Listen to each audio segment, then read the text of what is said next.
हमारा चाहे नकारा हो चाहे अच्छा हो, नीचे रनवे नहीं है और जंबो जेट जो है वो आसमान में मर रहा है। तो मैं सोच रहा था कि देखो नौकरी ना करी से बात है, उसी दिन इंटरव्यू नहीं दिया जाके। आपके परिवेश में फैमिली का क्या इम्पोर्टेंस है? तो कुछ हो ही नहीं सकता सर, मतलब वो पैसा क्या बदल, लेकिन 0 नंबर 1 नंबर वाले के लिए मैं भी बहुत सारे बच्चे यहाँ से पढ़ के गए होंगे, कुछ सफल होंगे कुछ असफल होंगे। जो 12,000 से कम का मोबाइल तो किसी के पास नहीं होगा। कि हॉर्टिकल्चर में आपके सब्जेक्ट में बहुत लोग की शिकायत रहती है कि नंबर कम आए, तो वो ऐसा क्या करें कि क्या लिखें पेपर में कि उनके नंबर ठीक आए। तो ऑफलाइन शिक्षा और ऑनलाइन शिक्षा को आप कैसे, आगे वाला कीड़ा था एग्रीकल्चर फील्ड चूज कर रहे हैं तो आगे उनको करियर में क्या क्या संभावना है, बेस्ट स्ट्रेटेजी क्या हो सकता है जो आप एनालाइज कर पाए हो या जो आपने अपने अनुभव से अपने स्टूडेंट लाइफ से लेके अब तक वो सीखा। जेल बंद है, एक बार सिस्टम में आ गए। दोस्ती का क्या इंपॉर्टेंस है सर आपके लिए? वो साथ में एनसीसी को मैनेज कर सकते हैं। आप देख रहे हैं द पॉजिटिव वाइब्स और मैं आपके साथ आपका दोस्त नरेंद्र। आज जो शख्सियत हमारे साथ गेस्ट के रूप में मौजूद हैं वो तिलकधारी महाविद्यालय जौनपुर के हॉर्टिकल्चर विभाग के हेड और एनसीसी के मेजर के रूप में अभी कार्यरत हैं। अभी तक आप उनको एक स्ट्रिक्ट टीचर के रूप में देखते हैं, लेकिन मुझे पूरा विश्वास है कि ये वीडियो देखने के बाद आपका ये भ्रम जरूर टूटेगा। वो स्ट्रिक्ट सिर्फ इसलिए रहते हैं कि जैसे एक अच्छा शिल्पकार मूर्तिकार जब मूर्ति को बनाता है तो वो छायनी की चोट से एक अच्छे मूर्त के रूप में उसे ढालना चाहता है। तो आज के जो हमारे गेस्ट हैं सर का भी व्यक्तित्व कुछ ऐसा है और वो टीचिंग को सिर्फ एक प्रोफेशन नहीं बल्कि एक जिम्मेदारी समझते हैं और उसी जिम्मेदारी के साथ आज 20-25 वर्षों से वो तिलकधारी महाविद्यालय में कार्यरत हैं। हम स्वागत करते हैं डॉक्टर रणजीत सिंह सर का। स्वागत है सर आपका। धन्यवाद। आज का छात्र, आज की शिक्षा और उनका भविष्य को कैसे देखते हैं आप सभी को मेरा नमस्कार। जैसा कि नरेंद्र ने अभी मुझे इंट्रोड्यूस किया कि मैं एक स्ट्रिक्ट टीचर हूँ, तो मेरा स्ट्रिक्ट का मतलब ये होता है कि हर व्यक्ति का चाहे कोई भी हो उसका अपना एक प्रिंसिपल होना चाहिए, काम करने का, जीने का, सोचने का, रहने का। अगर वो प्रिंसिपल के तहत कोई व्यक्ति अगर अपना रूटीन नहीं कर रहा है तो उसको हम लोग बोलते हैं ब्राउनियम मूवमेंट। ब्राउनियम मूवमेंट में क्या होता है कि आपकी एनर्जी जो है किसी एक डायरेक्शन में फोकस नहीं हो पाएगी, तो उससे क्या होगा कि रिजल्ट आपको पूरा नहीं मिलेगा। तो इसलिए आपको हमेशा, क्योंकि कोई भी व्यक्ति यहाँ पे हनुमान जी नहीं है कि इसमें कोई सर्वशक्तिमान है, तो हमारे पास एनर्जी के लिमिटेड सोर्स हैं। हमको जो भी कुछ अपनी एनर्जी जो हमारी सीमित एनर्जी है, सीमित ऊर्जा है, उसको जब तक हम एक निश्चित डायरेक्शन में नहीं लगाएंगे तब तक हम उसका उतना अच्छा रिजल्ट नहीं पाएंगे। तो उसी एनर्जी को निश्चित डायरेक्शन में लगाने के लिए हमको एक निश्चित प्रिंसिपल पे काम करना पड़ता है। उसमें कभी भी डायलूट नहीं होना चाहिए किसी को भी। मैं भी कोशिश करता हूँ कि जो मेरा अपना नैतिक दायित्व है उसे कभी भी मैं डीपर या कोई डिसरेक्ट न हूँ। अब इसको आप चाहे स्ट्रिक्टनेस कह लीजिए, चाहे जैसे डिफाइन करना हो आप कह सकते हैं। अभी आज के डेट में जो सवाल आपका था कि कैसे आप आज के परिवेश में बच्चों को देखते हैं, तो मुझे जो लगता है कि इस समय जो वो सबसे ज़्यादा हरास हुआ है हमारे बच्चों में, हमारे समाज में, वो हरास हुआ है नैतिकता का। हम लोगों में जो मोरालिटी है उसकी बहुत कमी हुई है। उसका रीजन मैं सिर्फ और सिर्फ मैं ये मानता हूँ कि हम लोग अपने एजुकेशन सिस्टम को बहुत ज़्यादा डाइल्यूट कर दिए हैं। क्योंकि एजुकेशन क्या होता है कि हम सब लोग, मेरा मानना है कि हम सब लोग एनिमल किंगडम के लोग हैं। हम सब लोग एनिमल किंगडम के लोग हैं, तो हम सब लोग बेसिकली एनिमल हैं, लेकिन जो एजुकेशन होता है यही हमको औरों से अलग करता है। अब अगर एजुकेशन को आपने डाइल्यूट कर दिया तो आपका बिहेव लाइक एनिमल। बिल्कुल सही बात। आपको मेरे में और एनिमल में कोई फर्क नहीं पड़ेगा अगर हम एजुकेटेड नहीं है तो, है ना। तो अब उसमें क्या है कि एजुकेशन जो है, अब देखिए ना आजकल कैसी कैसी बातें, कैसे कैसे काम, कैसे कैसे चीजें होती हैं, हो जाती हैं या सुनने को मिलती हैं, लगता है कि ऐसा भी हो सकता है क्या। अब उसमें बस बिल्कुल हो सकता है, वो इसलिए कि हम जो है, क्योंकि होता क्या है कि जब आप एजुकेशन सिस्टम को डाइल्यूट कर लेंगे तो हर चीज जब फ्री में लोगों की पाने की आदत हो जाएगी, हर चीज को शॉर्टकट से पाने की आदत हो जाएगी, तो आप, अब दिक्कत क्या है कि हम लोग ऐसे लोगों को रोल मॉडल मानने लगे हैं जो कि ऐसे ही तरीके से हमको आपको जो लगता है कि ये हमारे बहुत मतलब नेम फेम के हैं, बहुत ये हैं, और लेकिन जबकि वो हमारे रोल मॉडल कभी नहीं हो सकते। वो किसी के पास बड़ी बड़ी गाड़ियां हो जाएं, आप वैसे बहुत पैसे हो जाएं, ये वो व्यक्ति किसी को कोई कभी रोल मॉडल नहीं हो सकता किसी का। तो हमेशा हमको नैतिक होना चाहिए, अच्छे इंसान बनने चाहिए। अच्छे इंसान बनने के लिए मेरा जो प्रयास रहता है कि भाई पढ़ाई लिखाई थोड़ा कम हो चलेगा, लेकिन इंसान कम से कम अच्छा बनो आप। बिल्कुल सही। इंसान हमेशा अच्छा बनना चाहिए। उसके लिए बहुत डिवीजन लेना, फर्स्ट डिवीजन गाना, बहुत पढ़ना, थोड़ा भाई मैं कह रहा हूँ कि आप बहुत ब्रिलियंट पढ़ने में हैं, तमाम सारी बैड हैबिट पाल रखे हैं, तो उसकी क्या जरूरत है भाई। वैसी शिक्षा का क्या मतलब है, इसको बोलते हैं एक्वायर्ड जीनियस। आजकल देखिए ना भाई, पता लगा कि आईएएस है, सेक्रेटरी है। अब आईएएस है तो सामान्य व्यक्ति तो नहीं होंगे वो, लेकिन वो जेल में बंद है भाई। अब आईएएस होने के बाद, डॉक्टर होने के बाद, इंजीनियर होने के बाद कोई आदमी इस तरह के कृत्यों में इन्वॉल्व हो गया, इसको जेल जाना पड़ गया, या समाज उसको हेट दृष्टि से देखता है, तो ऐसी एजुकेशन का, ऐसी चीजों का क्या मतलब है। अभी भी मोरालिटी की हरासमेंट हो रहा है। बिल्कुल बिल्कुल बिल्कुल बिल्कुल बिल्कुल बिल्कुल। अच्छा, दिक्कत क्या है इस समय कि अब चूंकि मेजॉरिटी जो है उसी तरह के लोगों की है, जब मेजॉरिटी उस तरह के लोगों की है तो अब एक कहा जाता है ना भाई, किसी झूठ को जब बहुत लोग बोलने वाले हो जाते हैं तो वो झूठ सच लगने लगता है। वो होता नहीं है, लेकिन हमको आपको लगता है कि वही सच है, तो हम लोग जो है उन्हीं को अपना रोल मॉडल मान लेते हैं, और आप वैसे ही बनेंगे जैसे आपके रोल जबकि मॉडल अब भाई अब उसी कॉपी करेंगे आप, उसी कॉपी करेंगे तो वो तो फिर जाहिर सी बात है कि वो मतलब आपको वो चीज नहीं होगी।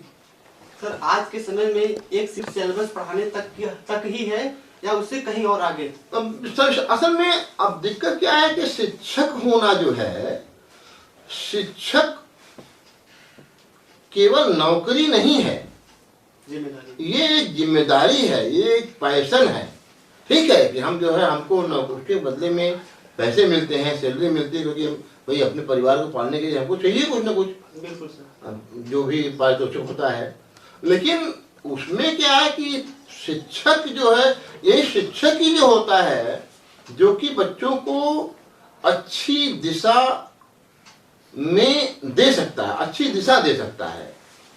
तो उसमें क्या है कि अब उसके लिए शिक्षकों का जो चयन है, जो शिक्षकों का जो समर्पण है, वो बहुत जरूरी है। और आज की डेट में जो मैं देख पा रहा हूँ, जो लोग हैं, ज्यादातर लोग जो हैं वो नौकरी करते हैं, केवल जिम्मेदारी से। वो जिम्मेदारी मतलब कि वो उनके में वो समर्पण नहीं है, वो नौकरी करते हैं। तो अगर नौकरी करेंगे आप तब तो फिर वो बात आप उतना अच्छा परफॉर्म या उतने बच्चों अच्छे तरीके से बच्चों को ट्रेंड नहीं कर पाएंगे जैसा कि होना चाहिए, जितना जितना करना चाहिए आपको। तो शिक्षक होना जो है ये अच्छा, इसके लिए मैं समझता हूँ कि चूंकि है क्या कि अब ये जो लाट जो निकल रहा है, भाई बिना पढ़े पास हो गए, बिना पढ़े नंबर पा गए, हर चीज को शॉर्टकट से पा गए, तो यही लोग तो कल को टीचर बनेंगे। वैसे ही शिक्षा अब जो जैसे हम पाए हैं, जैसे हम पढ़े हैं, जैसे हम देखे हैं, हम वही चीज तो लोगों को करेंगे। सही बात। भाई मैं तो पंतनगर से पढ़ा हुआ हूँ, वहाँ 9 बजे, ये कोई किसी के ऊपर कोई एहसान नहीं करता, 9 बजे का ऑफिस टाइम अगर है तो 9 बजे वहाँ पे टीचर या कोई भी स्टाफ जो है अपने टेबल पे आपको बैठा मिलेगा। हमारे यहाँ तो ऐसे नहीं होता है। जी सर। यहाँ तो अभी हम मन बनाएंगे, हमको जाना है अभी। सर आएंगे, अन्य बातों पे भी आएंगे, स्टेप बाय स्टेप आएंगे सर। हम ये जानना चाह रहे थे सर कि जब आप पहली बार कुछ बनने के लिए सोचे तो एग्रीकल्चर में कैसे आना हुआ आपका? कोई घर में थे या कैसे इसमें आना कैसे हुआ? अब बिल्कुल बढ़िया सवाल आपका है। उसमें मेरा मानना जो अपना है कि सबकी डेस्टिनी फिक्स होती है और जिस डेस्टिनी पे व्यक्ति को जाना होता है उसी हिसाब से उसकी बुद्धि विवेक या उसकी सोच विचार जो है वो बनता जाता है। तो अब अपने लिए जो मैं बताऊं आपको, तो मेरे यहाँ चूंकि हमारे जो एल्डर ब्रदर हैं बहुत ही अच्छे टीचर रहे हैं, बहुत अच्छे रिसर्चर रहे हैं और बहुत ही अच्छे इंसान रहे हैं, तो हमारे रोल मॉडल अब तक के जीवन के वही हैं। तो हमारे एल्डर ब्रदर जो कि पंतनगर यूनिवर्सिटी में जेनेटिक प्लांट ब्रीडिंग में प्रोफेसर थे, मैं उन्हीं से मोटिवेट होके एग्रीकल्चर में आने का डिसीजन रहा मेरा। मैं उन्हीं के जैसा बनने के लिए उनको मैं देख के कि मैं भी ऐसे ही बनूंगा, मुझे भी ऐसे होना चाहिए, मैं एग्रीकल्चर सब्जेक्ट का चयन किया और हमने अपना ग्रेजुएशन जो है वो उदयप्रताप ऑटोनॉमस कॉलेज वाराणसी से किया। पोस्ट ग्रेजुएशन जो है वो GB Pant agriculture university Pantnagar से किया। हमने पीएचडी अपनी जो है वो बनारस हिंदू यूनिवर्सिटी से किया और उसके बाद फिर हायर कमीशन के थ्रू हम जो है यहाँ पे 2001 में एज ए टीचर अपने गिरधारी महाविद्यालय में डिपार्टमेंट ऑफ हॉर्टिकल्चर में अपॉइंट हुआ और 2001 से लेके अब तक अपना जिम्मेदारी जो भी मुझे जिम्मेदारी मिलती है उसका मैं निर्वहन बड़े आराम से अच्छे से कर रहा हूँ। अब मेरा अपना मानना है कि काम कोई भी किसी को मिले, वो चाहे छोटा हो चाहे बड़ा हो, काम कोई छोटा बड़ा नहीं होता। उसको जो भी ड्यूटी आपको दी गई है उसको आप जितना अच्छे से कर सकते हो उतने अच्छे से करना चाहिए और जितना अपना जो बेस्ट पॉसिबल है वो आपको देना चाहिए। अब ये अच्छा होगा बुरा होगा, किसी को सूट करेगा नहीं करेगा, ये मेरा विषय नहीं है। मेरा अपना मानना है कि जो हमको ड्यूटी असाइन की गई है हम उसको जितना मुझसे बन पड़ता है मैं करूं। सिंपल सी बात। किसी और के बारे में सर्टिफिकेट इशू करने से बढ़िया है कि आप केवल अपनी ड्यूटी को अच्छे से परफॉर्म करिए और हर आदमी अगर अपनी ड्यूटी को अच्छे से परफॉर्म करे तो ये समाज, ये देश शासित अपने आप अच्छा होगा। उसके लिए एक बहुत अच्छी सी बुक होती है, मैं कोट करना चाहूंगा यहाँ पे, वो आप सबको पढ़ना चाहिए। एक बुक है leaders without title by robin Sharma, उसको हम सबको पढ़ना चाहिए। उसमें उन लोगों ने, रॉबिन शर्मा जी ने जो है झाड़ू लगाने का एग्जाम्पल दिया कि अगर किसी को झाड़ू लगाने की ड्यूटी मिलती है तो झाड़ू इतना अच्छे से लगा दीजिए कि दोबारा किसी को वहां उस स्थान पे झाड़ू लगाने की जरूरत न पड़े। अब हम लोगों में क्या होता है कि हम जिस काम के लिए अपॉइंट हुए हैं वही काम छोड़ के बाकी हर काम कर रहे हैं। सही बात। तो ये ठीक बात नहीं है। आपको जो ड्यूटी असाइन की गई है आप उसको बड़ी पूरी निष्ठा और ईमानदारी से, हम कोई सुपर पावर नहीं है लेकिन जितना हमको बुद्धि विवेक भगवान ने दिया है अपना बेस्ट पॉसिबल में चाहे किसी भी काम में हो वो देना चाहिए और वो दीजिए आप। बाकी की डेस्टिनी ऊपर वाले की तरफ से फिक्स है, वो जो वहाँ से जाना होगा जैसे जाना होगा वो जाएगा, मिलेगा वो।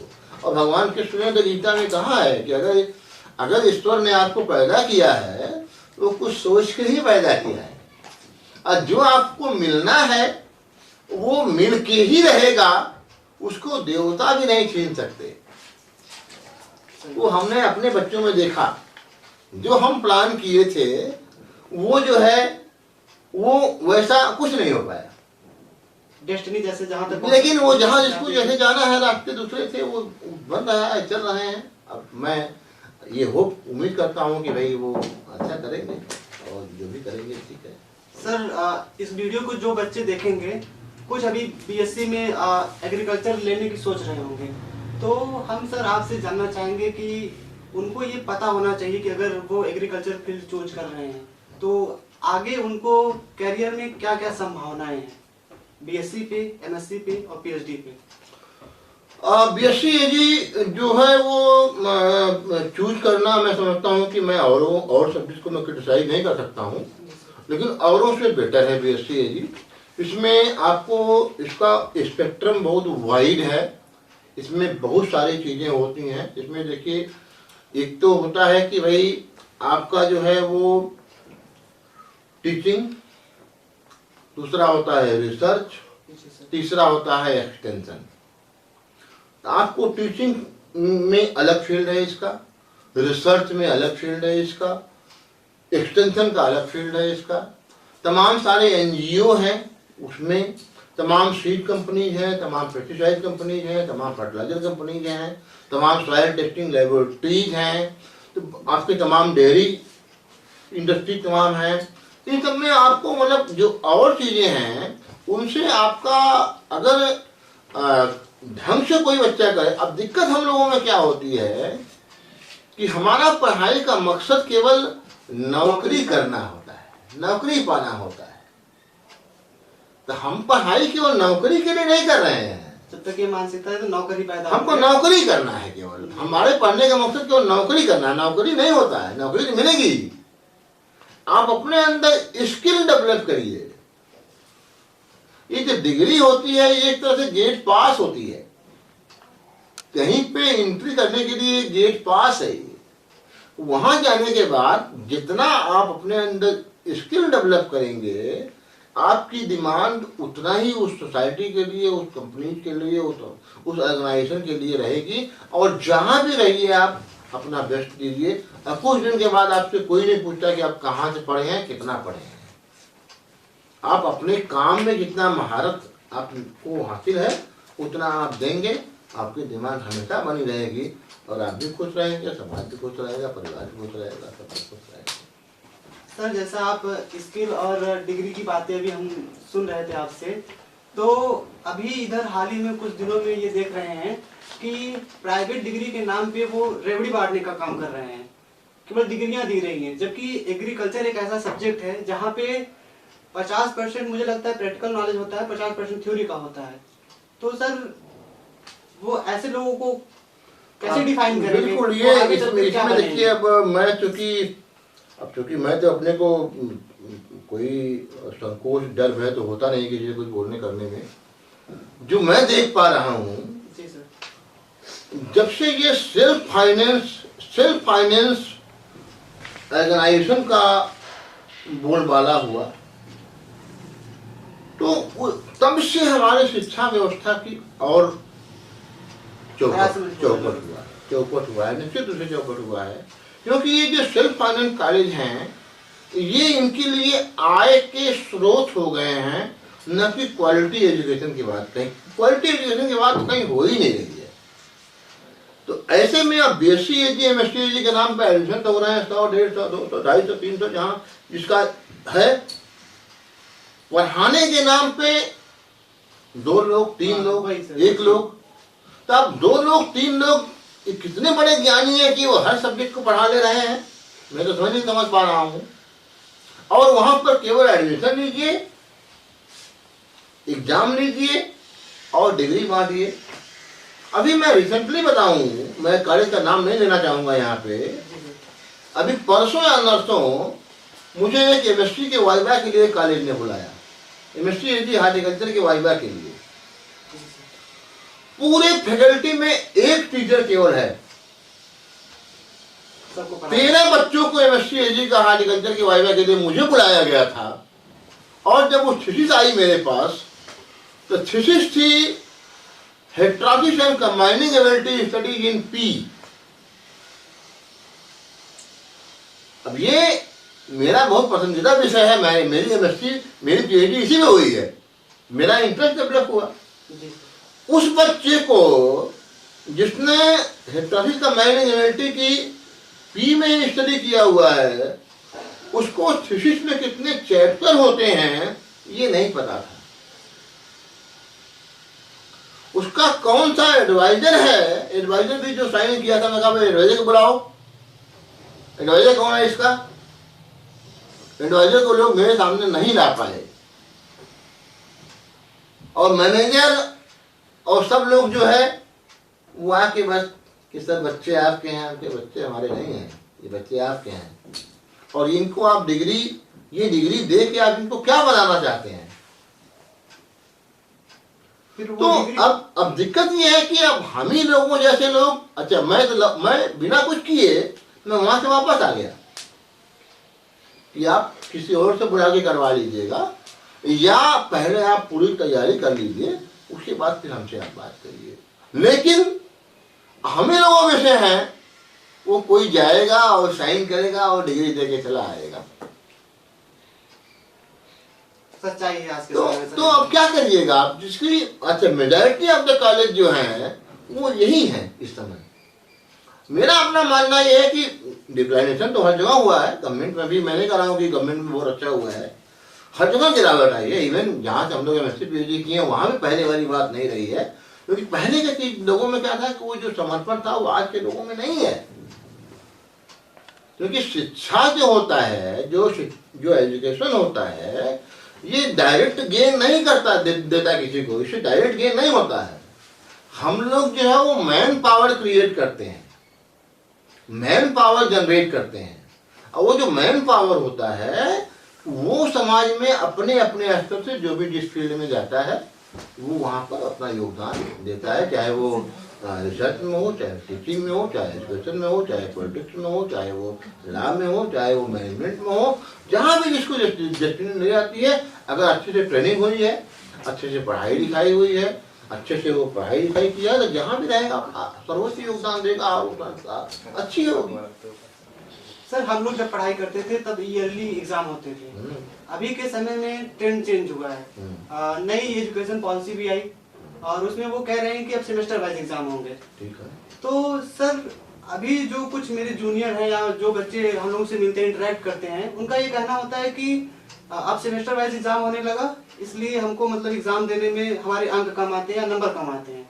लेकिन मुझे ऐसा नहीं लगता, मुझे ऐसा लगता है कि आप 3 महीने कोई कोर्स पढ़ रहे हैं, उसका 3 महीने बाद एग्जाम हो रहा है, आपको अधिक याद होना चाहिए और अच्छा आपको करना चाहिए।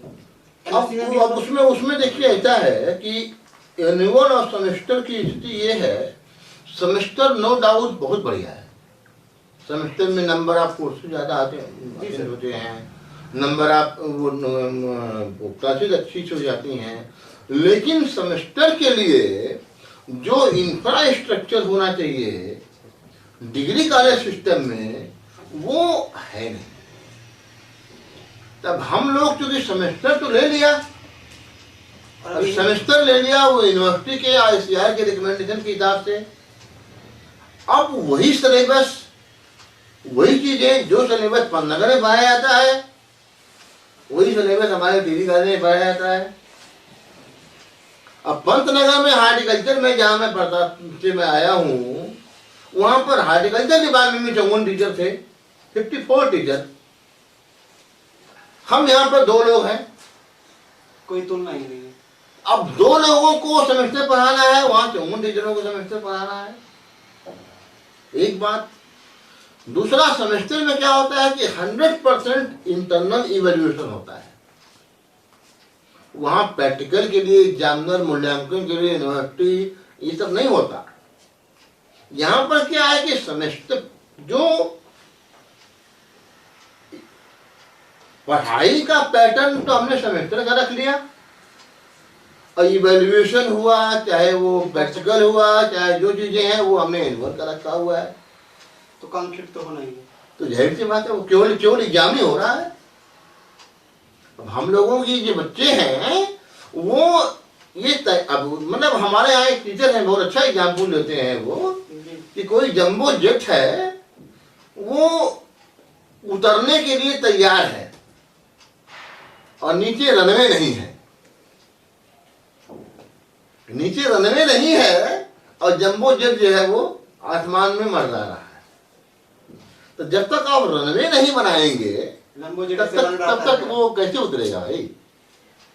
तो आप उस हिसाब से आप टीचर को अपॉइंट करिए, उस हिसाब से आप सुविधाओं को बढ़ाइए, उस हिसाब से आप सिस्टम को डेवलप करिए, तब सेमेस्टर की बात करिए, क्वालिटी की बात करिए आप। नहीं तो अच्छा दिक्कत क्या है कि अब रिजल्ट समय से चाहिए, सेशन बिल्कुल रेगुलर होना चाहिए, पढ़ाई हो चाहे ना हो। अच्छा उसमें अब बच्चों की मानसिकता ये है कि हम एडमिशन नहीं है तो हमको तो डिग्री मिलनी है, हम तो पास होने ही होने हैं। अच्छा दिक्कत क्या है, इसमें एक बात मैं और बोलना चाहता हूँ कि मेजॉरिटी जो है क्या है कि वो अपने आप जैसे कि डाइल्यूट होके नंबर बांटे जा रही है। उसमें अगर कोई अपना काम, जिस काम के लिए वो अपॉइंट हुआ है, अगर वो काम तरीके से कर दे, तरीके से मतलब अपना वो वही ऐसा नहीं कर रहा है, वो एग्जाम की तरह से एग्जाम ले लिया, जैसे मूल्यांकन होता है वैसे मूल्यांकन कर दिया, जो बच्चा नंबर पाया वो नंबर दे दिया, वो विलन हो गया। जी सर, उसी पे मुझे भी आना था। वो विलन हो गया भाई। कोई 0, 1, 2, 3, 5, 8, 12, 19, 19 नंबर भी बच्चे पाते हैं, लेकिन 0 नंबर 1 नंबर वाले के लिए मैं विलन हो गया। अब कुछ लोग ऐसे हैं, अब वो भाई अब नंबर बांटे जा रहे हैं तो उनको लगता है कि नंबर वहां तो हमको इतना मिल गया था, यहाँ तो ये जानबूझ के हमको कर रहे हैं। और दिक्कत ये है कि कंप्लेन करने को कोई तैयार नहीं है। नंबर कम पाने के बाद भी मैं ये बोलता हूँ कि भाई जाके आप यूनिवर्सिटी है, सुप्रीम कोर्ट है, हाई कोर्ट है, प्रिंसिपल है, मैनेजर है, आप कहीं शिकायत तो करो, आप शिकायत तो करो जाके। कोई शिकायत करने को तैयार नहीं। मेजॉरिटी जो है ऐसी है, वो कॉपी देखने में नहीं आती है, कॉपी देखने में नहीं आती हो। भाई अपना कॉपी देख लो कि क्या क्या लिखे हैं आप। भाई मेरा अपना मानना ये है कि देखो मैं जब हम लोग सामान्य टीचर हैं, अब मेरा अपना मानना है कि टीचर जो होता है जो से उसमें क्या है कि फंडामेंटल जो होता है वो फंडामेंटल चाहे यहाँ हो चाहे आप अमेरिका जाइए, इंग्लैंड जाइए, फंडामेंटल कभी चेंज नहीं होता। तो मैं जब पूछा हूँ, मुझे पता है, इतना जरूर पता है कि जितना मुझे पढ़ना पढ़ाना है उसमें कोई कंफ्यूजन नहीं है। बिल्कुल सर। तो मैं जब पूछा हूँ क्वेश्चन कोई सपोज, तो अब उसमें एक लाइन का फंडामेंटल जो है मैं वही एक लाइन खोज रहा हूँ, तुम 3 पेज लिखो हो वही लाइन मैं नहीं पा रहा हूँ, तो तुम्हारे पेज लिखने में नंबर मिल जाएगा? नहीं मिल सकता कभी।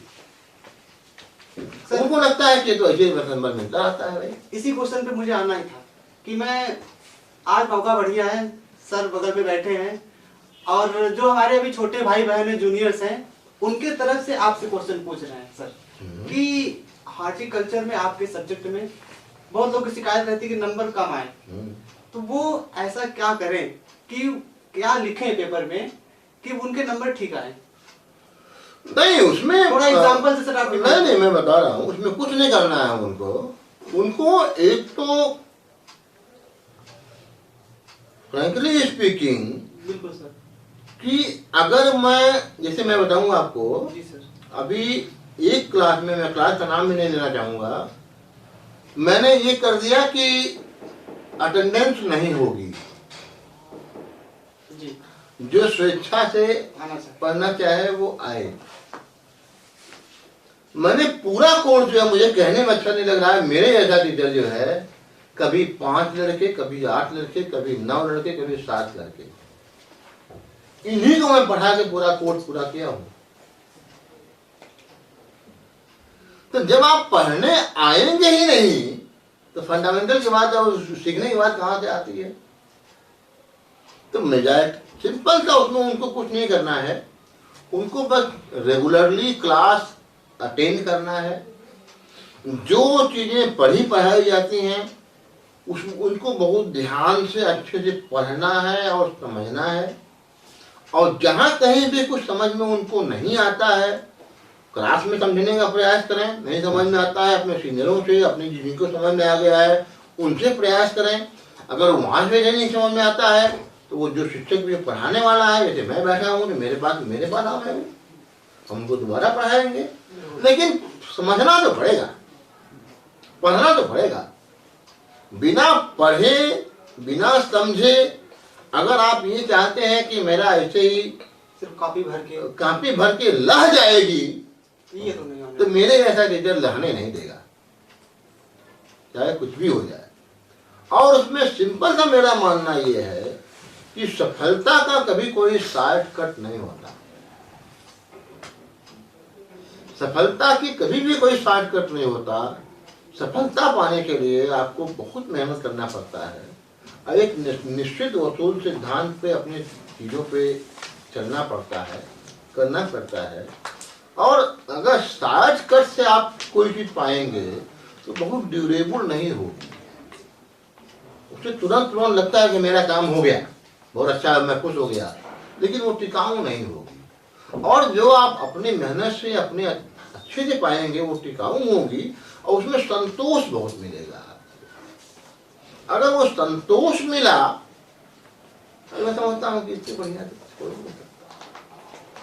सर, एक नई पीढ़ी आई है, वो उसको हर काम में मोटिवेशन चाहिए होता है, तो कुछ बनने के लिए, कुछ करने के लिए सच में कुछ मोटिवेशन की जरूरत है। अब मोटिवेशन मतलब कि अब देखिए, करना तो आप ही को पड़ेगा, करना तो आप ही को पड़ेगा। करना का मतलब कि मोटिवेशन से, आजकल मोटिवेशन देने वाले बहुत लोग हैं। वही सर, उसी में पूछा। नहीं, ये जो आप टीवी चैनल खोलिए, आप मोबाइल खोलिए, एक ले बाबा लोग बैठे हुए हैं, वो मोटिवेशन कर रहे हैं। व्हाट्सएप पे इतने बढ़िया ज्ञान मिलता है कि उससे बढ़िया ज्ञान तो कहीं हो ही नहीं सकता। तो मोटिवेशन की उस तरह से नहीं जाना है, आप कितना फॉलो कर रहे हो। हमेशा आदमी को व्यावहारिक होना चाहिए।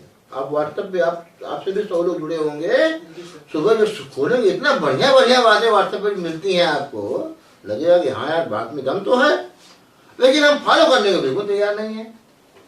भैया देखो, उसमें कुछ नहीं करना है। जो मेरा अपना मानना है, जो मेरे जीवन का मूल मंत्र है, यही हमने अपने बड़े भैया से सीखा है कि हमेशा आपको सही सोचना चाहिए।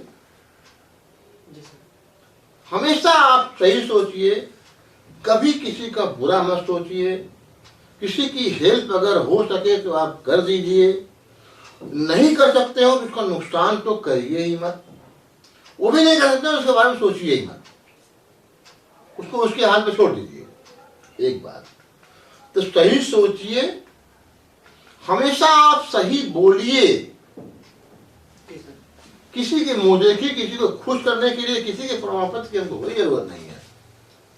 मैं जो हूँ रियल, किसी के सर्टिफिकेट की जरूरत नहीं है हमको। मैं जो हूँ वही हूँ, मैं वही रहना चाहता हूँ, वही मेरी मौजूदगी। आपके सर्टिफिकेट मुझे क्या जरूरत है? मैं जैसा हूँ, जो भी हूँ, मैं ठीक हूँ, मुझे लगता है मैं ठीक हूँ। सर, यही तो हमारी मौजूदगी का प्रमाण है। तो सही बोलिए, सही सोचिए और हमेशा आप सही करिए।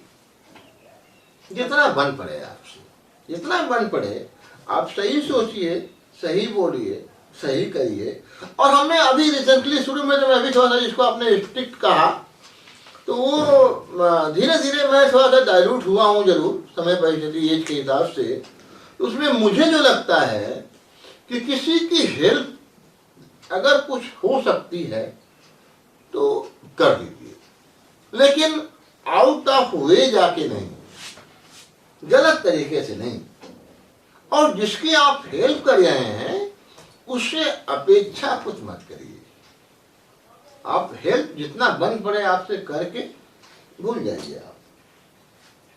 ठीक है सर, सही बात। तो वो मतलब कि उससे कुछ जब अपेक्षा करेंगे तब तो फिर बिजनेस हो गया ना, वो तब तो बिजनेस हो गया वो।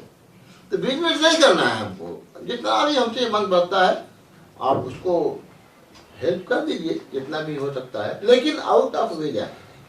आपको जितना कुछ भी है उसमें तो मैं समझता हूँ उसमें कोई बहुत बुरी बात नहीं है, ठीक है। उससे क्या होगा कि एक पॉजिटिव इन्वायरमेंट डेवलप होगा, आपके बारे में लोग अच्छा सोचेंगे। नहीं सर, अच्छा सोचते हैं, इसमें कोई दो राय नहीं। अच्छा सोचेंगे तो उससे क्या होगा कि जब पॉजिटिव, उसमें देखो ऐसा क्या है, हर चीज़ों का एक जब अच्छा इन्वायरमेंट रहता है ना, तो आपकी साइकोलॉजी अच्छी होगी। मन में कहीं कोई टेंशन नहीं रहेगा।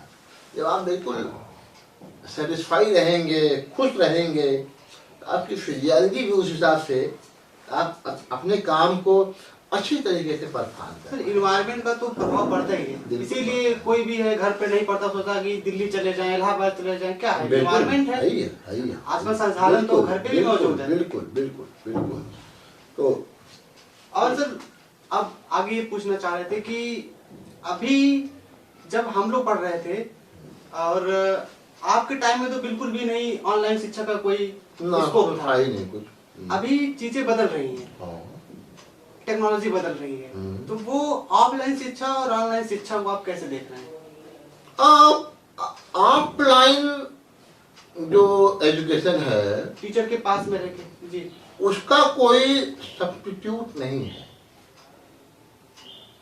ऑनलाइन से आपको मटेरियल प्रोवाइड हो सकता है, मटेरियल मिल जाएगा, आपको पढ़ने पढ़ाने में कुछ मदद मिल सकती है ऑनलाइन से, लेकिन ऑफलाइन का कोई विकल्प नहीं है। अगर ऑनलाइन ही अगर बेहतर विकल्प होता तो सारे स्कूल कॉलेज बंद कर दिए जाए, एक न्यूज चैनल की तरह से एक कमरे में बनाइए, वहीं से रजनीश सिंह हरिगंजे पढ़ाते रहेंगे पूरे देश को। आप पढ़ाते रहेंगे, इसलिए मुझे नहीं लगता है कि जो पढ़ रहा है वो कितना पढ़ रहा है वो वही एग्जैक्टली। तो वो क्या है कि ऑफलाइन जो है वो बहुत जरूरी है, लेकिन साइड बाय साइड जो लिटरेचर पूरे वर्ल्ड में अवेलेबल हैं वो ऑनलाइन के माध्यम से, नेट के माध्यम से हमको देखने को, पढ़ने को, समझने को मिल सकता है। उससे हमारी जो शिक्षा है वो और बेहतर हो सकती है। लेकिन ऑनलाइन जो एजुकेशन है वो ऑफलाइन का विकल्प कभी भी नहीं हो सकती, ऐसा मेरा मानना है। सर आप एनसीसी छात्र जीवन में किए हुए हैं सर? बीएससी में किया आपने कि इंटर में किया? बीएससी में किया था। तो सर एनसीसी स्टूडेंट को डिसिप्लिन रहना सिखाती होगी। बिल्कुल बिल्कुल। तो जरूरी है, मतलब वो हमको लगता है कि वो कहीं ना कहीं आपके दैनिक जीवन में, आप जरूरी नहीं कि उसमें आर्मी में ही जाएं, पुलिस में जाएं, अगर आप अपने व्यक्तिगत जीवन में भी हैं तो वो कहीं ना कहीं हेल्पफुल होती होगी। और वो कैसे हेल्पफुल हो सकती है और थोड़ा डिसिप्लिन रहना, आप अपने नजरिए से जो बताना चाहें। एनसीसी में जो आया, एक्चुअली मैं हाई स्कूल में साइंस में था। फिर मैं बताया ना कि मैं अपने बड़े भैया को रोल मॉडल मानता था, मैं उनके जैसा बनना चाहता था। थोड़ा उनके बारे में जानना चाहेंगे, बड़े भैया? बड़े भैया देखिए, बेसिकली मैं बिल्कुल बहुत ही सामान्य और कृषक परिवार से हूँ। मेरे फादर 100% फार्मर थे, और हालांकि उस समय के मिडिल क्लास थे वो, बट वो नौकरी वगैरह की प्रायोरिटी में नहीं थे, तो नौकरी नहीं किए। तो हम लोग देखिए उनकी प्रायोरिटी में एजुकेशन थी, तो हमेशा हम लोगों को बेहतर शिक्षा देने के लिए जो कुछ भी उनसे मन पड़ा उन्होंने किया। तो हमारे जो एल्डर ब्रदर हैं वो पढ़ने में बहुत ही होशियार रहे हैं, और बीएससी एजी, एमएससी एजी, पीएचडी, एमएससी एजी उन्होंने कानपुर से किया था, उसमें पत्थर कॉलेज होता था। पीएचडी उन्होंने पंतनगर से किया था, और इंटरमीडिएट में वो यूपी बोर्ड की पोजिशनर थे। बीएससी एजी में वो गोरखपुर यूनिवर्सिटी के पोजिशनर थे, और पीएचडी करने के बाद वो पीएचडी पूरी होते होते ही पंतनगर में असिस्टेंट प्रोफेसर लग गए थे। और वहीं से फिर उन्होंने अपना शुरू किया अपना, और जेनेटिक प्लांट ब्रीडिंग में अच्छे प्रोफेसर थे। हम क्योंकि उनसे कभी क्लास तो नहीं पढ़ पाए हैं, लेकिन पंतनगर में हम रह के उनको देखे हैं, और लोगों की फीलिंग को उनके लिए क्या है वो मैंने समझा है, देखा है। तो वो बहुत ही अच्छे, मतलब टीचर, रिसर्चर और इंसान बहुत अच्छे, सबसे इम्पोर्टेंट बहुत ही अच्छे व्यक्ति हैं। वो व्यक्तित्व ही अलग है, मतलब वैसा हम लोग अब व्यावहारिक जीवन में अब मैं तो फ्रेंकली स्पीकिंग मैं उनका 5% भी नहीं हूँ, और मुझे मेरा कॉलेज या मेरे जो लोग अगर पकड़ के हैं वो मुझे डाइजेस्ट नहीं कर पाते। सर कहीं ना तो कहीं वो मतलब लेकिन बहुत कुछ उसके सीखने को देखने को मिला हमको। तो मेरा जो एग्रीकल्चर में आने का था वो मोटिवेशन वही थे कि मुझे उनके जैसा बनना था। रोल मॉडल वही है। हमारे रोल मॉडल अभी भी वही है, तब भी वही थे। तो मुझे उनके जैसा बनना था। उनके जैसा मैं कभी नहीं हो सकता हूँ, लेकिन प्रयास मैंने जरूर किया। तो उसी दिशा में मैंने उन्हीं के एडवाइस से मैं साइंस के बाद एग्रीकल्चर में आया। फिर मैंने बीएससी एजी उद्धव प्रताप कॉलेज वाराणसी से किया, और एमएससी एजी हमने पन्नगर से किया, और पीएचडी हमने जो है वो बीएचयू से किया। और उस समय हम लोग एमएससी जैसे आजकल नेट वगैरह के लिए बहुत लोग वो करते हैं कि नेट नहीं हो पा रहा है, 2 बार 3 बार 4 बार ट्राई, और हम लोग जो है नेट के लिए अलग से तैयारी नहीं किए थे। एमएससी के बाद एमएससी करते करते नेट हो गया था। बीच में एक टारगेट जरूर था एआरएस का, एआरएस में मेरा नहीं हो पाया था। तो एआरएस में नहीं हुआ, लेकिन एआरएस में क्वालिफाई करने के बाद नेट अपने आप मिल जाता है। जी सर। तो इस तरह से मेरे पास 2 बार नेट का हो गया। तो लेकिन 2 बार 3 बार 5 बार नेट का मतलब नहीं, नेट एक बार हो गया तो हो गया। तो नेट ही जो है वो एलिजिबिलिटी बनती है डिग्री कॉलेज सिस्टम में या यूनिवर्सिटी सिस्टम में आने के लिए, मतलब हायर एजुकेशन में आने के लिए। तो वहाँ से हमने अपनी पीएचडी पूरी किया। पीएचडी करने के बाद चूँकि अब टीचिंग प्रोफेशन में ही मुझे आना था, तो बहुत सारे इंटरव्यू वगैरह दिए गए। लेकिन मैं बताया ना कि डेस्टिनी चूँकि पहले से फिक्स होती है, तो उस समय क्या था कि वो हायर एजुकेशन कमीशन होता था, जो कि अभी जो है वो शिक्षा सेवा आयोग हो गया है प्रयागराज का, जो कि उस समय जो है एक तो लोक सेवा आयोग तो अभी भी है, तो वो तो सिविल सर्विसेज वगैरह के लिए होता है। और जो उच्चतर शिक्षा सेवा आयोग जो है वो टीचर के अपॉइंटमेंट के लिए होता है, टीचर प्रिंसिपल या उससे रिलेटेड लोगों के अपॉइंटमेंट के लिए होता है। तो वहाँ से हमने फिर वो इंटरव्यू क्वालिफाई किया। कौन से साल की बात होगी सर ये सर? ये बात है 2001। 2002। पीएचडी सर कौन सा? पीएचडी मैं लकी रहा कि मेरी पीएचडी जो पूरी हुई, और तुरंत जो है वो मार्च में पीएचडी पूरी हुई। अप्रैल में हायर कमीशन का इंटरव्यू हुआ, और जुलाई में हमने पीजी कॉलेज में ज्वाइन किया।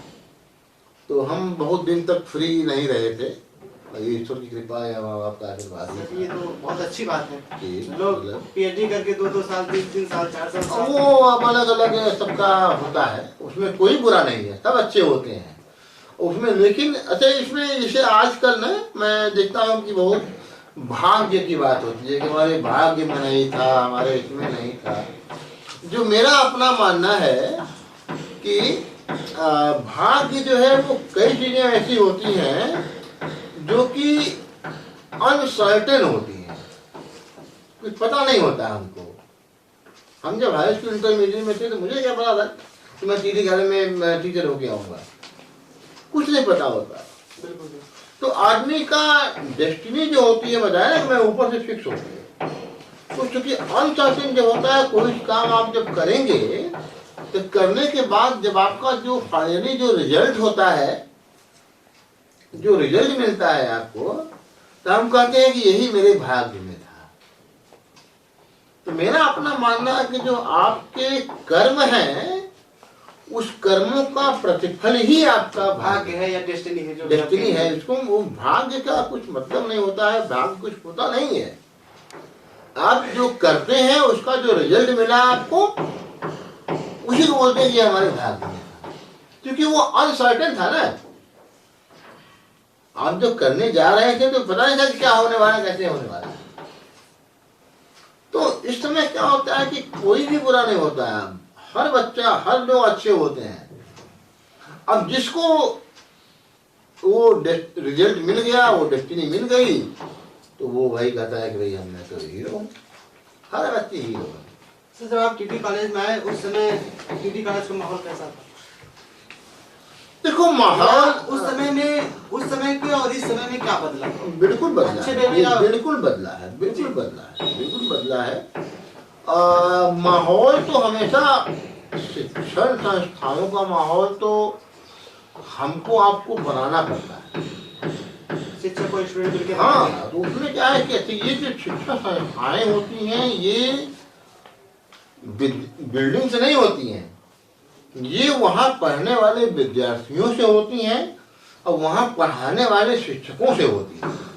बिल्कुल सही बात है ना। तो वो शिक्षक और विद्यार्थी मिलकर उस विद्यालय का या उस संस्था का माहौल या जो भी कुछ है वो हम लोग तय करते हैं। तो देश के डिफेंस में भी देखने को अब उसमें होता क्या है कि अब जो पहले के टीचर थे बताया उनके में डिवोशन ज्यादा था, पानी बरसता था फिर भी छतरी लगा के आते थे और वो पढ़ाते थे, डेडिकेशन था। आज के समय में वो न डिवोशन टीचरों में रह गया है, न तो वो विद्यार्थियों में रह गया है। अब दिक्कत क्या है कि जो आज के जो विद्यार्थी हैं या जो बिल्कुल नेग्लेक्टेड या जो कभी जो नॉन डिजर्विंग लोग थे, जो डिजर्व नहीं करते थे, वो किसी तरीके से वो सिस्टम में आ गए, बाईपास सिस्टम में आ गए। सिस्टम में आ गए तो वही कल को प्रिंसिपल होंगे, वही कल को डीन होंगे, वही कल को हेड होंगे, है ना। तो अब जो बाईपास करके या जो डिजर्व नहीं करते थे, अगर वो हेड ऑफ द इंस्टीट्यूशन हो गए, वो तो अपने जैसा सबको सोचेंगे, तो जैसे वो पाए हैं उनके लिए वही तरीका बराबर है।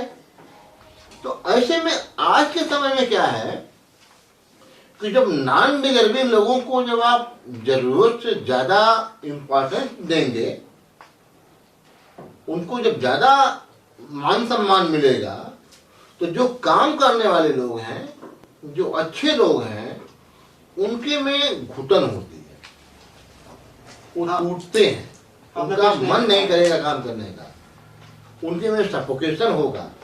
जब सफोकेशन होगा तो फिर वो बहुत स्ट्रांग विल पावर का आदमी नहीं है, तो वो कहेगा क्या फायदा, क्या करने से। मैं नहीं कर रहा हूँ मुझे कोई अवार्ड या कोई मुझे रिकग्निशन चाहिए, लेकिन मेजॉरिटी जो होती है, अब वो चूंकि ऐसे लोग वहां पे पॉलिसी मेकर हो गए जिनका कि पढ़ने पढ़ाने का कोई मतलब नहीं रहा कभी।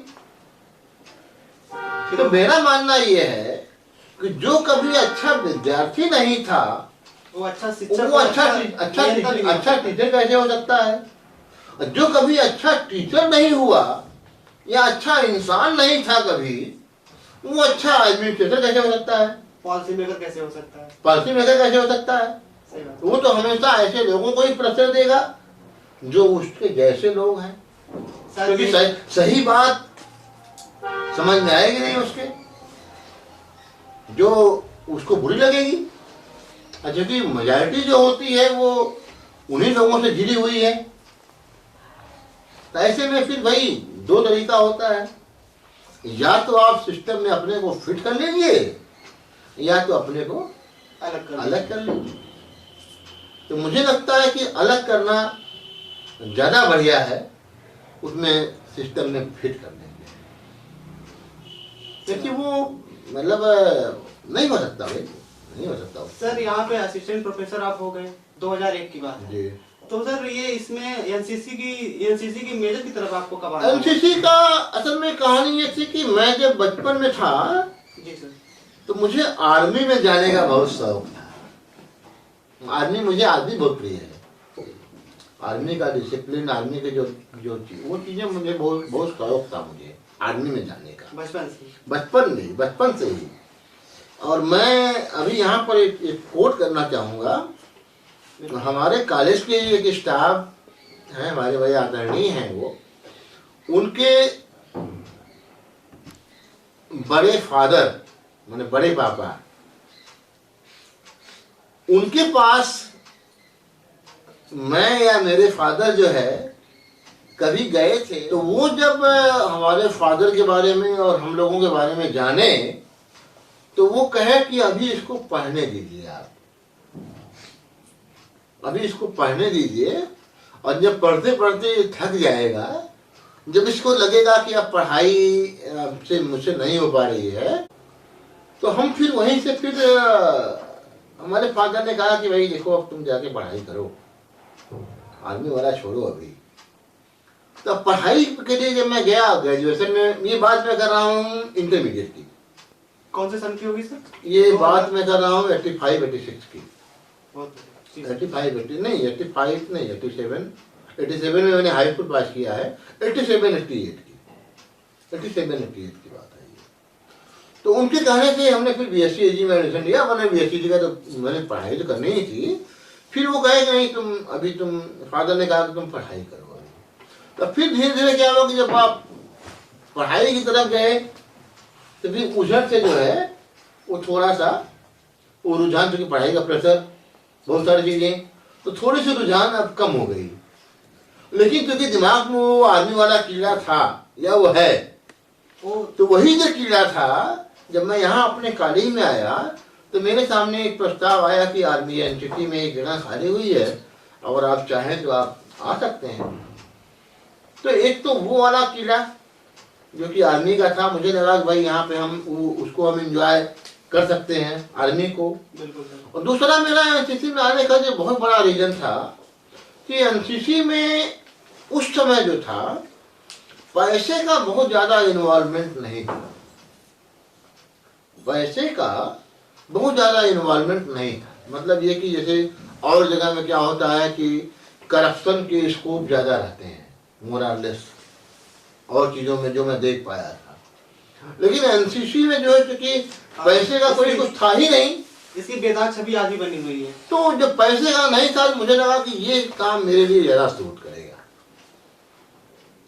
तो मैं उसी के हिसाब से आया। और चूंकि अब वो जब एक जगह एक बार जब किसी भी इंस्टीट्यूट में जब एंट्री मिल जाती है, आप जब परफॉर्मेंस करते रहेंगे, सब कुछ ठीक ठाक रहेगा, प्रमोशन वगैरह समय समय पे अपनी उसकी जो मिनिमम रिक्वायरमेंट है पूरी करते रहिए, तो प्रमोशन तो होता ही रहता है, हो ही जाता है। तो उसमें शुरू में मैंने एज ए लेफ्टिनेंट में ज्वाइन किया। कौन से सन में सर? 2008 में। 2008 में मैंने लेफ्टिनेंट ज्वाइन किया। फिर मैं 2013 में मैंने कैप्टन ज्वाइन किया, प्रमोशन पाया। फिर 2021 या 2019 मैंने कैप्टन के 5 साल के बाद ये होता है ये, तो फिर मैंने मेजर ज्वाइन किया। अभी मैं आज की डेट में मेजर के रूप में काम कर रहा हूँ। तो बाकी एनसीसी को मैं एंजॉय करता हूँ। एनसीसी में सबसे बड़ी चीज़ ये है कि उसमें होता क्या है कि एनसीसी बड़ी डिसिप्लिन ऑर्गेनाइजेशन है। और एनसीसी में अगर आप कोई बच्चा है तो वो केवल नौकरी नहीं, आम जीवन में भी जहाँ पे भी रहता है, देखिए अनुशासन तो बिना अनुशासन की कुछ हो नहीं सकता। बिल्कुल सच बात है। तो ये अनुशासन जो है वो एनसीसी खूब सिखाती है, अच्छे से सिखाती है, वो बहुत जरूरी होता है। एनसीसी के और भी जो तमाम फायदे हैं वो तो है ही हैं, लेकिन जो डिसिप्लिन जो चीजें होती हैं वो एनसीसी में, उसको एंजॉय कर रहा हूँ। सर डिसिप्लिन की जब भी बात होती है तो वो हमेशा रोल मॉडल माना जाता है, चाहे आर्मी हो चाहे एनसीसी हो, आज भी लोग उसको रोल मॉडल के रूप में देखते हैं। बिल्कुल सर अभी भी जैसे जो स्टूडेंट पढ़ाई कर रहे हैं चाहे बीएससी में पीएससी में, तो वो साथ में एनसीसी को मैनेज कर सकते हैं? बिल्कुल कर सकते हैं, क्यों नहीं कर सकते हैं। उनको बस असल में दिक्कत क्या है कि बताया ना कि हर चीज आजकल शॉर्टकट चाहिए। तो एनसीसी में भाई सप्ताह में 2 दिन 2-2 घंटे की परेड होती है।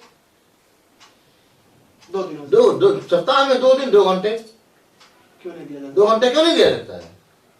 लेकिन अब फ्री में चाहिए एनसीसी, डिग्री चाहिए। अब वो तो नहीं हो पाएगा, वो तो नहीं हो पाएगा। और जो करने वाले हैं कर रहे हैं। अच्छा एनसीसी का तो इतना अच्छा है कि एनसीसी में तो भाई अगर आप C certificate with A grade pass कर गए आप, तो आर्मी में, अरे उसमें मेडिकल में 1% सीट रिजर्व फॉर एनसीसी। 1,15,000 सीटें इसमें एमबीबीएस की हैं, उसमें से 1100 सीट जो है एनसीसी केवल एनसीसी के लिए है। जो सर्विस सिलेक्शन बोर्ड वगैरह जो होता है अपना जो आर्मी के लिए, उसमें रिटर्न एग्जाम माफ है। एनसीसी जो की हुई बच्चे सर्टिफिकेट से बात है, उस रिटर्न इंटरव्यू नहीं दिया जाके। बहुत इंटरेस्टिंग है, मुझे तो कम लोगों को पता होगा। तो ये सब चीजें हैं, लेकिन आप पहले आप सर्टिफिकेट में पास तो हो। अब दिक्कत क्या है कि देखो मैं बताया ना कि डेस्टिनी हमेशा ऊंची होनी चाहिए। अब हम लोगों में क्या होता है कि अब जो मैं देख पा रहा हूँ, ये अनफॉर्चुनेट ये है कि जो पढ़ने में होशियार बच्चे होते हैं वो एनसीसी में नहीं आना चाहते। उनको ये लगता है कि मैं पढ़ाई के साथ मैनेज नहीं कर पाएंगे, जबकि ऐसा नहीं है, कर सकते हैं। तो वो जो पढ़ने में होशियार है वो आते नहीं है। जो एनसीसी में आते हैं उनकी बस टारगेट यही है कि मैं पुलिस में, मिलिट्री में भर्ती हो जाऊं। आप अगर कांस्टेबल के रूप में भर्ती हो गए, आप हवलदार के रूप में भर्ती हो गए, आप कर्नल नहीं हो सकते भाई।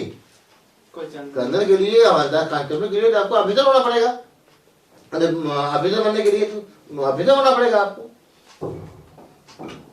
तो इसलिए जो है थोड़ा सा मतलब ऑफिसर करने के लिए थोड़ा सा पढ़ाई करना पड़ता है, लेकिन वो नहीं कर पाते। कहीं ना कहीं टारगेट बड़ा रखना चाहिए। बिल्कुल बिल्कुल बिल्कुल, मेरा अपना मानना है कि अभी मैं सुबह ही किसी से बात कर रहा था कि टारगेट जब बड़ा रहेगा तभी आप कुछ कर पाओगे। आजकल जैसे हर नौकरी की जल्दी सबको है, बहुत जल्दी नौकरी मिल जाए।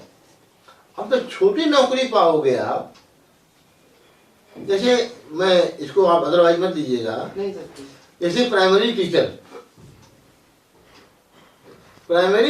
हर आदमी प्राइमरी टीचर होना चाहता है। प्राइमरी टीचर में आप अगर एंट्री मिल गई आपको तो मैक्सिमम प्रमोशन क्या होगा आपका? प्रिंसिपल हो सकते हैं, हेडमास्टर। हाँ हेडमास्टर, इसको हेडमास्टर बोलते हैं हम लोग। जी जी, यही तो होंगे बिल्कुल, एक विद्यालय में। हमारे साथ के बहुत लोग ऐसे हैं, मेरे साथ के बता रहा हूँ, जो कि बहुत अच्छे से पढ़ने में, लेकिन अब वो शुरू में 98 में बात कर रहा हूँ, 98 में वह एक पोस्ट आई थी ये समूह ग की, ग्रुप 3 जिसको बोलते हैं, जी जी, उसमें गन्ना पर्यवेक्षक और इस तरह की पोस्टें बहुत आई थी। बहुत लोगों का गन्ना पर्यवेक्षक वगैरह में हो गया। बीएचयू से फंदनगर से एमएससी पीएचडी किया वो लड़का गन्ना पर्यवेक्षक ज्वाइन किया, आज तक उसमें से निकल ही नहीं पाया। सर बहुत लोगों को देखने को मिलता है, वो कई बार रिजाइन करके वो बड़ी नौकरियों की तैयारी में अपने आप को झोंक देते हैं और सफल भी होते हैं। बहुत सारे नहीं भी हो पाते हैं। अब जो नहीं हो पाते हैं उन्हीं को देख के डर लगता है कि जो भी मिला है ले लो, इसीलिए लोग ज्वाइन कर लेते हैं। लेकिन मेरा मानना ये है कि थोड़ा सा आपको वो करना चाहिए। अगर टारगेट बड़ा रहेगा, बड़ी चीजें अगर आप हासिल करने का प्रयास करोगे तो मिलेगा। अभी भी देखने को मिलता है जो मतलब आईएएस पीसीएस का जब रिजल्ट आता है उसमें बहुत सारे कैंडिडेट ऐसे होते हैं जो कहीं शिक्षक होते हैं, कहीं प्रोफेसर होते हैं, वो कहीं ना कहीं कुछ जॉब कर रहे होते हैं। एक्चुअली वो कर रहे होते हैं, लेकिन भैया उसमें देखो मेरा जो अपना मान जो मैं देख पाता हूँ कि जॉब करते हुए आप अपनी स्टडी पे कितना आप टाइम डिवोट कर पा रहे हो, ये चैलेंज हो जाता है। क्योंकि नौकरी करते करते पढ़ाई करना, क्योंकि नौकरी भी करना है, पढ़ाई भी करनी है, तो कई बार दोनों लोग दोनों चीजें नहीं कर पाते हैं। जो दोनों लोग दोनों चीजें अगर मैनेज नहीं कर पाएंगे तब थोड़ी सी दिक्कत है। और उसमें कई लोग कर लेते हैं भाई, तो अच्छी बात है। समाज में बहुत तरह के लोग हैं, एक तरह ब्रिलियंट हैं, कई लोग तो कई बार आइए सब सिविल सर्विसेज क्वालिफाई करते हैं, क्या करिएगा उसमें तो आई। सर जैसे हम लोग बातचीत के दौरान आप बताए कि टीचिंग कोई प्रोफेशन नहीं बल्कि एक जिम्मेदारी है। बिल्कुल। तो मैं सर आपके हवाले से ये चाहूंगा कि वो आप जैसे जो भी इस वीडियो को टीचर लोग देख रहे हो तो उनको आप क्या कहना चाहिएगा कि टीचर कैसा होना चाहिए? टीचरों को तो मैं बहुत ज्यादा कुछ नहीं वो एडवाइस करने की स्थिति में हूँ, लेकिन मैं अपनी बात जरूर कह सकता हूँ।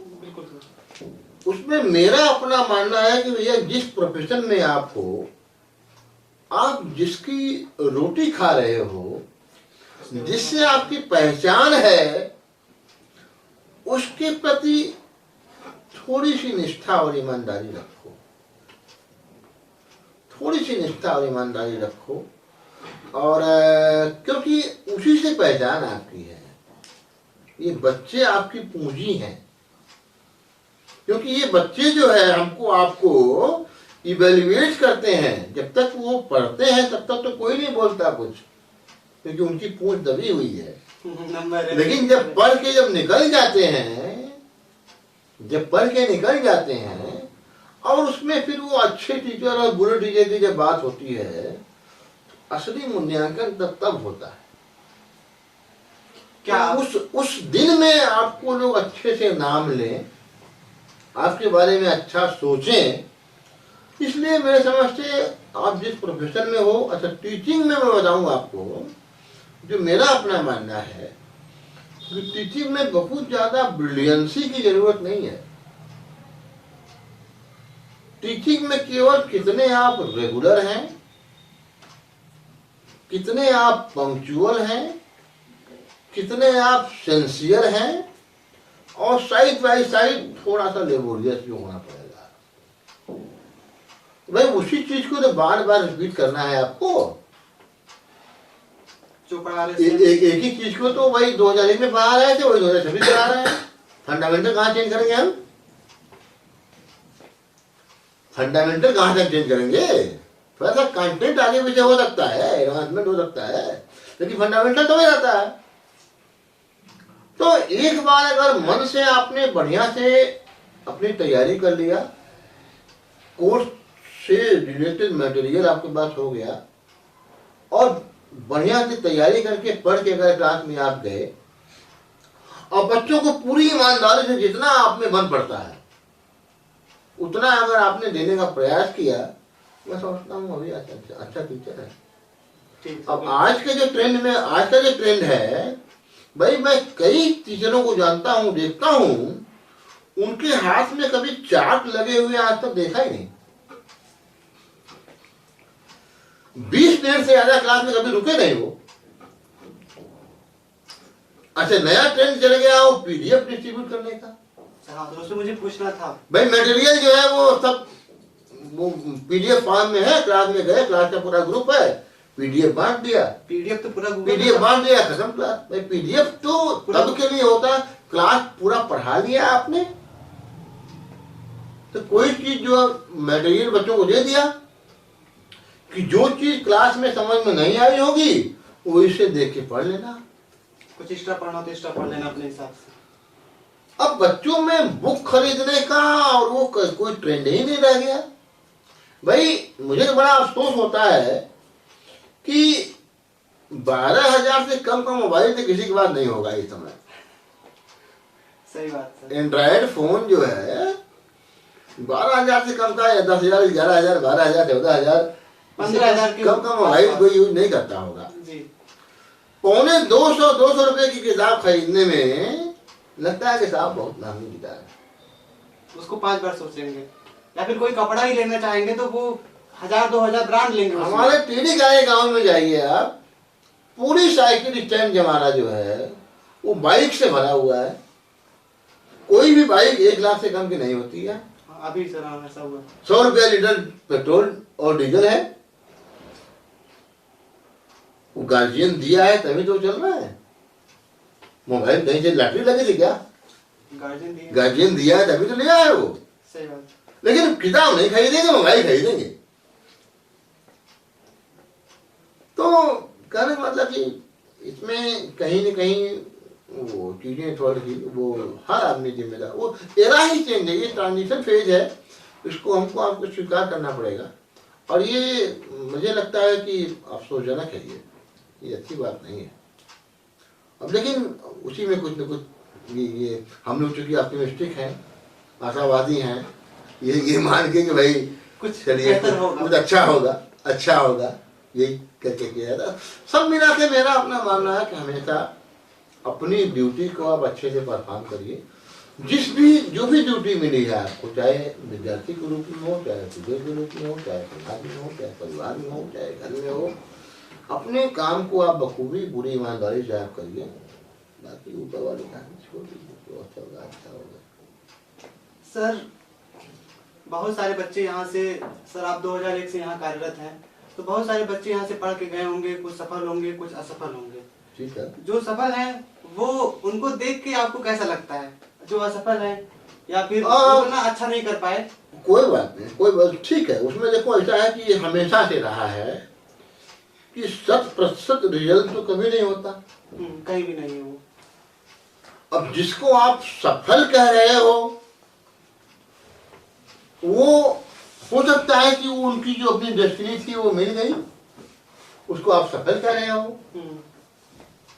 लेकिन जो असफल है वो असफल नहीं है, वो नहीं, कहीं ना कहीं समाज वो उनकी डेस्टिनी जो है वो चेंज हो गई। डेस्टिनी कहीं और ले जाना, डेस्टिनी कहीं, जो डेस्टिनी कह रही है उसको आप करो ना। जो प्रॉब्लम होती है ना, वो उसको मैं प्रॉब्लम नहीं बोलता हूँ, उसको मैं चैलेंज बोलता हूँ। अगर आप प्रॉब्लम को चैलेंज के रूप में लेंगे तो अपने आप ठीक है। कि अब असफल मतलब क्या, हमको बोल मैंने नौकरी मिल गई मतलब मैं सफल हूँ? हाँ, लोग पैमाना ये डिसाइड करते हैं। नहीं, गलत है, वो इसी नजरिए से देखता है। गलत है। नौकरी मिलना कोई समझदार पैमाना थोड़े है। ये समाज को सोचना नहीं, ये बिल्कुल नौकरी मिलना कोई समाज ये समझदार पैमाना नहीं है। हमको नौकरी नहीं मिली, मैं कुछ और काम करूंगा, उसमें इससे भी बेहतर काम को 10 लोगों को नौकरी दूंगा। बिल्कुल सर। अगर मैंने अभी कोई स्टार्टअप ज्वाइन कर लिया, अभी भाई हम लोग यहीं पे, मैं किसी की दुकान का नाम नहीं लेना चाहता हूँ, हम लोग जाते हैं सामान वहां खरीदने के लिए, 25-25 लोग काम कर रहे हैं वहां पे। वो तो सिंपल है, सिंपैथेटिक से और यहाँ से वहां से सब। भाई ये हमारा बेटा इनका सीनियर है, कई बच्चे इनके साथ हैं, जौनपुर के अच्छे व्यापारियों के बच्चे, उनको ये बोला जाता है कि आप जाओ पढ़ाई करो, एक बार दुनिया देख के आओ, करना आपको बिजनेस ही है, अपनी दुकान में बैठना है। सर वो एक बड़ा अच्छा लॉजिक भी बताते हैं इस पे। और उसमें क्या है कि वहीं पे हम लोग जाते हैं, भाई 25 लोग, 30 लोग, 40 लोग वहां पे काम कर रहे हैं। सर इसके पीछे वो लोग लॉजिक भी देते हैं, बहुत बढ़िया लॉजिक है। मुझे भी किसी ने बताया, वो कहते हैं कि आप पढ़ाई कर रहे हो, नौकरी करोगे, फिर कल को अगली पीढ़ी आएगी या तुम्हारा बेटा होगा, जो भी होगा, वो भी तैयारी करेगा, शुरू से पढ़ेगा, कोई गारंटी नहीं नौकरी करेगा कि नहीं करेगा। लेकिन हम आज बिजनेस कर रहे हैं, कोई स्टार्टअप कर रहे हैं, आज जहां है, अगर 1 करोड़ का उसको टर्नओवर दे रहे हैं, तो अगर वो ठीक है तो हो सकता है उसको 5 करोड़ 8 करोड़ ले जाए। उसको शुरू से नहीं शुरू करना है, उसको हम बेस प्रोवाइड करेंगे। वो नौकरी जो है वो अलग इशू हो गया, बिजनेस व्यापार या अपना खुद का काम जो है वो अलग इशू हो गया। नौकरी आपको हमेशा दूसरों के अकॉर्डिंग करना पड़ता है, बिजनेस में आपका अपना आइडियोलॉजी होती है। आप जैसे चाहेंगे, जो चाहेंगे वैसे बिजनेस करेंगे आप, लेकिन नौकरी में आप अपनी मर्जी नहीं चला सकते। एक सिस्टम बना हुआ है, हाँ, सिस्टम के तहत काम करना पड़ेगा। पर हमारा चाहे नकारा हो चाहे अच्छा हो, जैसा कहेगा करना पड़ेगा आपको। लेकिन बिजनेस में जैसे नहीं होता है। सही बात है। बिजनेस में तो भी हमारा तौर तरीका अपना है कि नहीं? तो इसीलिए जो पहले के जो बड़े बुजुर्ग थे, मैं बताऊं, वो कहते थे नौकरी ना करी। वो लोग नौकरी को कभी प्रायोरिटी देते ही नहीं थे।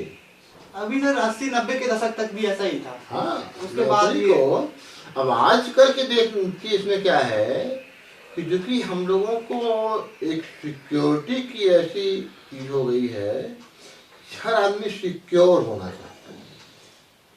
और बिजनेस में क्या है कि अब सबका बैकग्राउंड पहले से बिजनेस वाला नहीं है, थोड़ा अनसर्टेनिटी है। तो अब बिजनेस शुरू करना और उसमें थोड़ा सा एक्स्ट्रा एफर्ट डालना पड़ता है, जिसके लिए हर व्यक्ति अपने को तैयार नहीं कर पाता। और उसमें क्या है कि नौकरी में दूसरे का सिस्टम है, दूसरे का सब कुछ है, हम केवल बढ़िया से गए, अपना 2 घंटे 4 घंटे अपना काम किए, जो सिस्टम कह रहा है उसके हिसाब से काम किए, फिर हम अपने घर में आ गए। सर पैसा क्या बदल देता है, या पैसे का क्या इम्पोर्टेंस है अभी बहुत आपके समाज में? पैसे का बहुत ज़्यादा इम्पोर्टेंट है। पैसा, बिना पैसे के तो कुछ हो ही नहीं सकता आजकल। ये झूठी बात है कि ये वो जो भी है, लेकिन व्यावहारिक दृष्टिकोण में पैसा बहुत कुछ है, लेकिन सब कुछ नहीं। सच बात है, पैसा बहुत कुछ है, बिना पैसे के कुछ हो नहीं सकता। कुछ नहीं। एक रेस्पेक्टेबल समाज लाइफ के लिए पैसा होना तो जरूरी है, लेकिन केवल पैसा ही हो ये जरूरी है। पैसा तो होना चाहिए। हर जो मूवमेंट है वो पैसे के लिए तो हो रहा है। बिना पैसे क्या होगा भाई? आप मेरी बात क्यों सुन रहे हो? क्योंकि मेरे पास एक प्लेटफॉर्म है। मेरे पास एक प्लेटफॉर्म है, तभी तो आप मेरी बात सुन रहे हो। जी सर। है ना? ये मैं कोई नई बात थोड़ा बोल रहा हूँ। तो सर आदमी जो है वो भी बोलेगा, उसके बाद कोई ध्यान से नहीं सुनेगा। नहीं सुनेगा। तो अगर आदमी जो है एक अच्छे प्लेटफॉर्म पे खड़ा होता है, उसके बाद जो बोलता है, तो वो उसकी बातों को लोग ज़्यादा तवज्जो देते हैं। तो उसके लिए हम लोगों का जो पढ़ाई लिखाई का मकसद क्या है? एक अच्छे प्लेटफॉर्म की तलाश में हम पढ़ाई।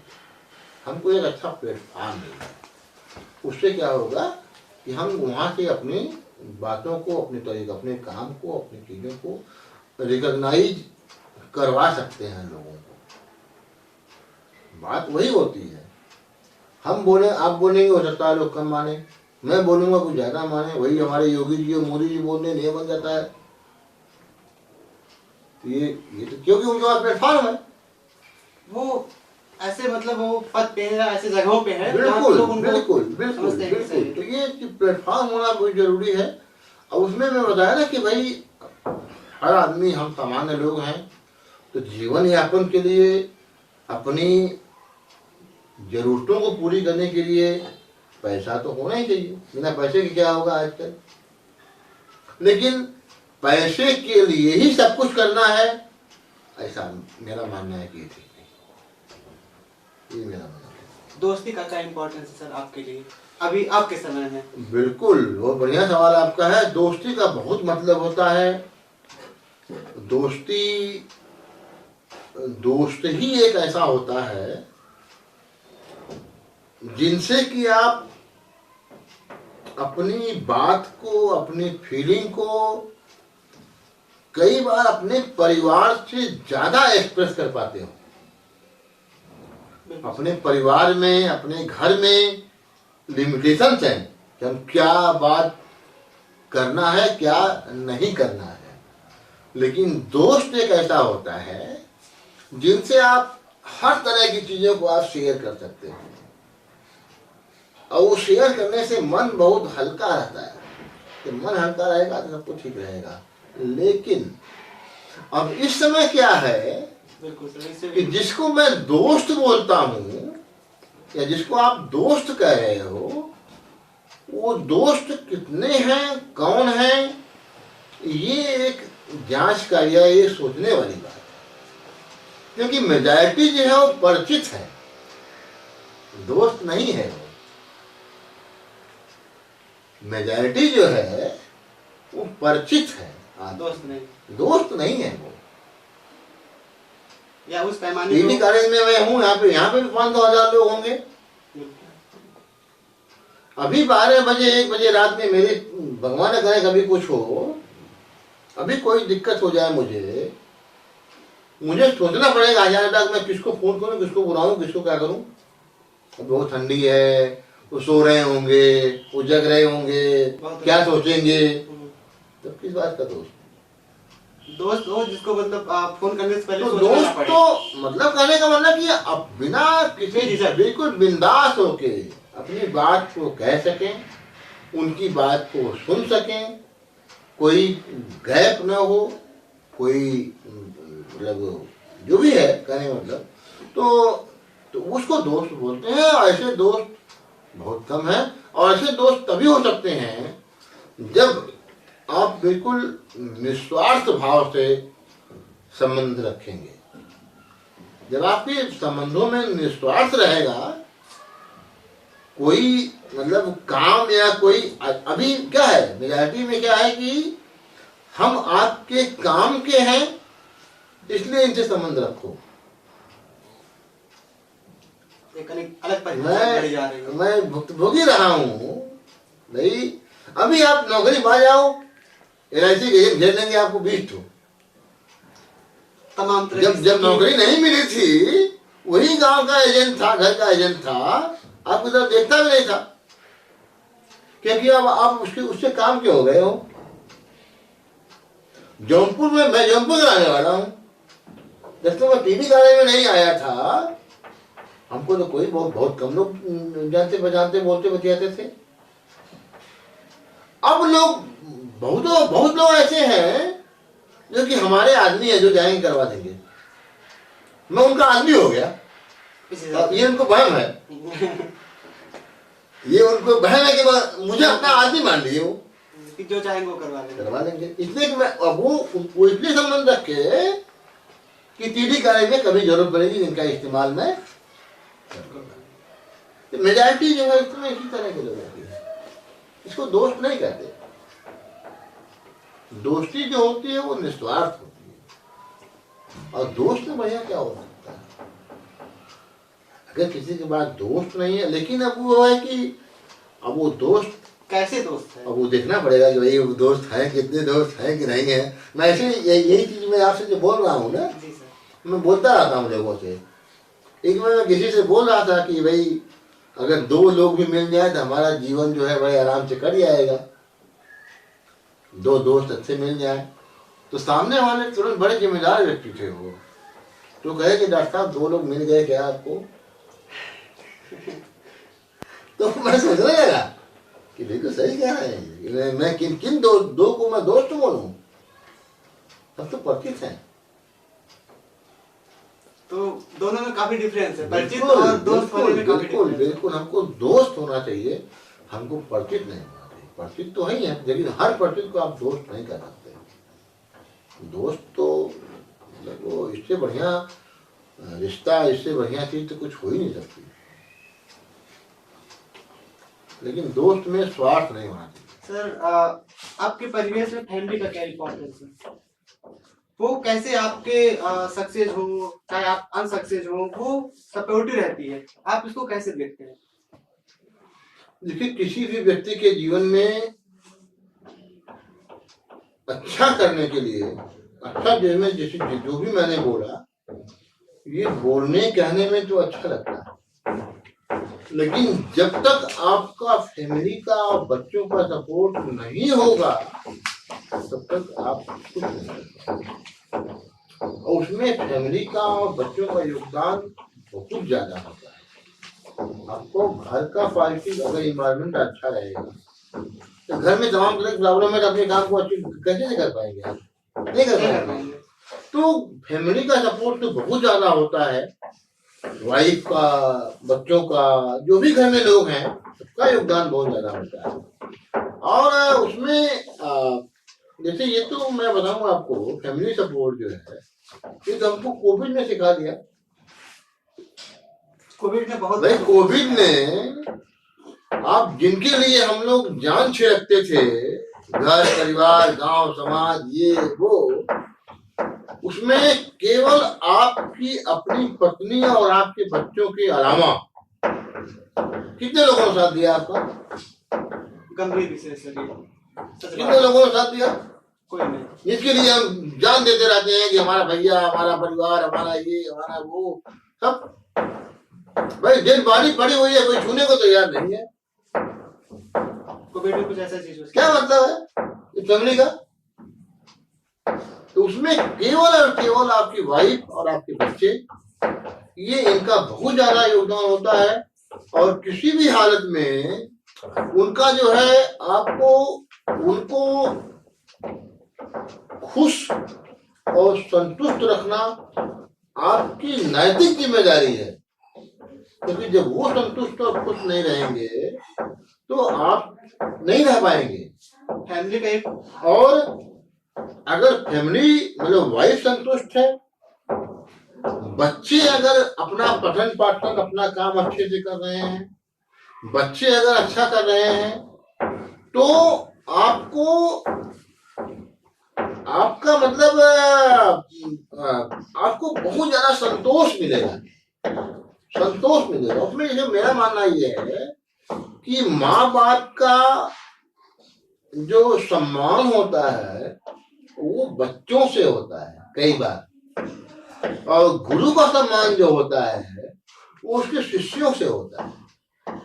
अगर एक बच्चा कोई लायक निकल जाए तो ये होता है कि भाई फलाने के पापा है,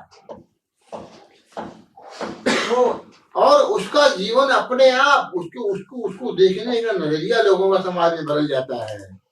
और भी चीज तो उसमें क्या होता है कि अच्छा ये बच्चे, मेरा अपना मानना जो है कि ये बच्चे आपकी लाइबिलिटी है। हम बच्चों को पढ़ा के कोई एहसान नहीं कर रहे हैं उनके ऊपर, ये हमारी लाइबिलिटी है। उनको अच्छे से पढ़ा के अगर बच्चे अच्छे से अच्छा अपना कर जाएंगे, रिस्पेक्टेबल लाइफ उनकी चल जाएगी, तो मुझे बहुत संतोष मिलेगा, या किसी भी पेरेंट को वो संतोष मिलता है कि हमारी एक लाइबिलिटी थी, इसको हमने अच्छे से निर्माण कर दिया। तो ये इसलिए बच्चों को पढ़ाया लिखाया जाता है, और बच्चों अपने अब उसमें सबका स्वास्थ्य अच्छा हो, सबकी पढ़ाई लिखाई अच्छी हो। और मैं समझता हूँ कि इसमें एक पेरेंट ही ऐसा है जो कभी भी, चाहे वो उसके बाद पैसे कम हो ज्यादा हो, सुविधाएं कम दे पाए न दे पाए, ज्यादा दे पाए, कभी भी अपने बच्चों का अहित नहीं चाहता। किसी भी कंडीशन में उसका जो बेस्ट पॉसिबल है वो देगा। उसको हम लोगों ने देखा है, अपने पिता से बिल्कुल देखा है। बोले हमारे फादर की जेब में कई बार एक पैसे नहीं होते थे, लेकिन हम लोगों को जब कॉलेज में जाना होता था बस ये पूछते थे कब जाना है तुमको। अब जिस दिन मुझे जाना है, जो भी मेरी रिक्वायरमेंट थी वो आपकी पूरी होगी उस दिन। अब वो कहाँ से होगी, कैसे होगी, कैसे किए होंगे, वो उनका विषय है। उनको ये कि मुझे करना है, लेकिन अब उनको करना है, उनकी नैतिक जिम्मेदारी थी, उनका एक समर्पण था कि अपने बच्चों को हमको पढ़ाई के लिए जो भी उनकी जरूरतें हैं वो हमको पूरी करनी है, किसी भी हालत में करनी है। ये केवल पेरेंट ही कर सकता है और दूसरा कोई नहीं कर सकता। दूसरा कोई होगा उसको वो तमाम उसको फायदे और नुकसान के नजरिए से देखेगा, इसको कर रहे हैं तो उसमें क्या फायदा है और क्या क्या नुकसान है। सर अभी बीच में कुछ खबर हम लोग को सुनने की मिली थी कि आपको बेस्ट टीचर अवार्ड भी मिला था। मिला है सर, वो ऐसा क्या देख के आपको आप अपने आप को इवेलुएट कर पा रहे हो? अब ये तो जो संस्था आपको दी वो उनका विषय है वो करने का कि वो क्या सोच के हमको दी। लेकिन मेरा अपना मानना है कि अगर आप अपने काम को, अपने प्रोफेशन को पूरी निष्ठा और ईमानदारी से अगर आप अपना निर्वहन करते हैं तो उसको रिकॉग्नाइज कहीं न कहीं से कोई न कोई जरूर करता है, और वो जो फ्रेग्रेंस है वो समाज में बिखरती है, वो जाती है। तो उसमें हम लोग किसी से कहने थोड़ी कहते हमको अवार्ड दीजिए आप, लेकिन हमको, मुझे अच्छा तो ये लगा कि भाई पंतनगर यूनिवर्सिटी में जहां से हमने एमएससी किया था, और जिस टीचर ने, या ऐसे कह सकते हैं कि जिस टीचर के कोर्स में एमएससी में मुझसे सबसे कम नंबर मिले थे, उन्हीं के साथ उनको भी बेस्ट टीचर का अवार्ड मिला और मुझे भी मिला। इससे बेहतर कुछ हो ही नहीं सकता सर। मतलब वो टीचर भी बेस्ट टीचर का अवार्ड ले रहे थे और मैं भी ले रहा था पंतनगर के ऑडिटोरियम में, पंतनगर यूनिवर्सिटी में। तो कहने का मतलब ये कि कोई भी अच्छा बुरा नहीं होता है, आप केवल अपने काम को पूरी निष्ठा और ईमानदारी से आप करते रहिए, आपको मिलेगा, वो चीजें जरूर मिलेगी। मुझे अवार्ड जो है गुजरात में नवसारी में मिला, नौदारी में, वो दांतेवाड़ा है एक यूनिवर्सिटी में। जी सर जानते हैं। तो वहाँ बहुत बड़े बड़े लोग आए थे, बहुत अच्छे अच्छे लोग आए थे। अपने क्षेत्र के मैं टीबी कॉलेज का टीचर था, वहां भी लोगों ने रिकॉग्नाइज किया मुझे। तो अब कहीं से कुछ फीडबैक मिला होगा उनको। मैं तो नहीं कहने गया था कि हमको, मैं तो गुजरात में किसी को जानता नहीं था, आने का जाने का सब रहने का सब उन्होंने दिया। कहीं ना कहीं कोई है जो इवैल्यूएट कर रहा है। हाँ, बनारस हिंदू यूनिवर्सिटी में मेरे डिपार्टमेंट ने मुझे सम्मानित किया था। सर ये तो आपके लिए बहुत, हमको लगता है गर्व की बात है कि जिस तो मतलब कहने का ये कि अगर आप, मेरा मानना ये है कि अवार्ड के पीछे मत भागिए आप, लेकिन जो भी आपका अपना बेस्ट पॉसिबल है आप उसको करते रहिए। उसकी रिकॉग्निशन कहीं न कहीं कभी न कभी जरूर मिलेगी। अगर नहीं भी मिलेगी तो कोई बात नहीं, फिजिकली नहीं मिल रही है आपको, लेकिन ये पक्का यकीन मानिए कि कोई न कोई उसको जरूर देख रहा है और उसका प्रतिफल किसी न किसी रूप में नेचर जरूर देगी। और वो दे चाहे ना दे, सबसे बड़ी चीज कि आपको आत्मसंतोष मिलेगा कि हमने जो, मुझसे जो बन पड़ा वो हमने किया। और अब इससे ज्यादा कोई क्या कर सकता है? कोई भी भगवान कृष्ण नहीं हो सकता, कोई भी विवेकानंद नहीं हो सकता, लेकिन ईश्वर ने जितना भी मुझे बुद्धि विवेक दिया, माँ बाप के संस्कार जो मुझसे मिले हैं, मैं अपने उसको अपने समाज के लिए, बच्चों के लिए, कार्य के लिए, विद्यार्थियों के लिए जो कुछ भी मन पड़ता है मैं दे रहा हूँ। मैं देखिए कोई ऐसा नहीं करता मेरे ऊपर, ये ड्यूटी है, वो मुझे पैसा मिलता है उसका, मैं सीधी बात आऊँ उसका। ये कौन सा ये कोई मैं पढ़ा कोई ऐसा थोड़ा कराएंगे, तो मुझे करना ही चाहिए, बिल्कुल करना चाहिए।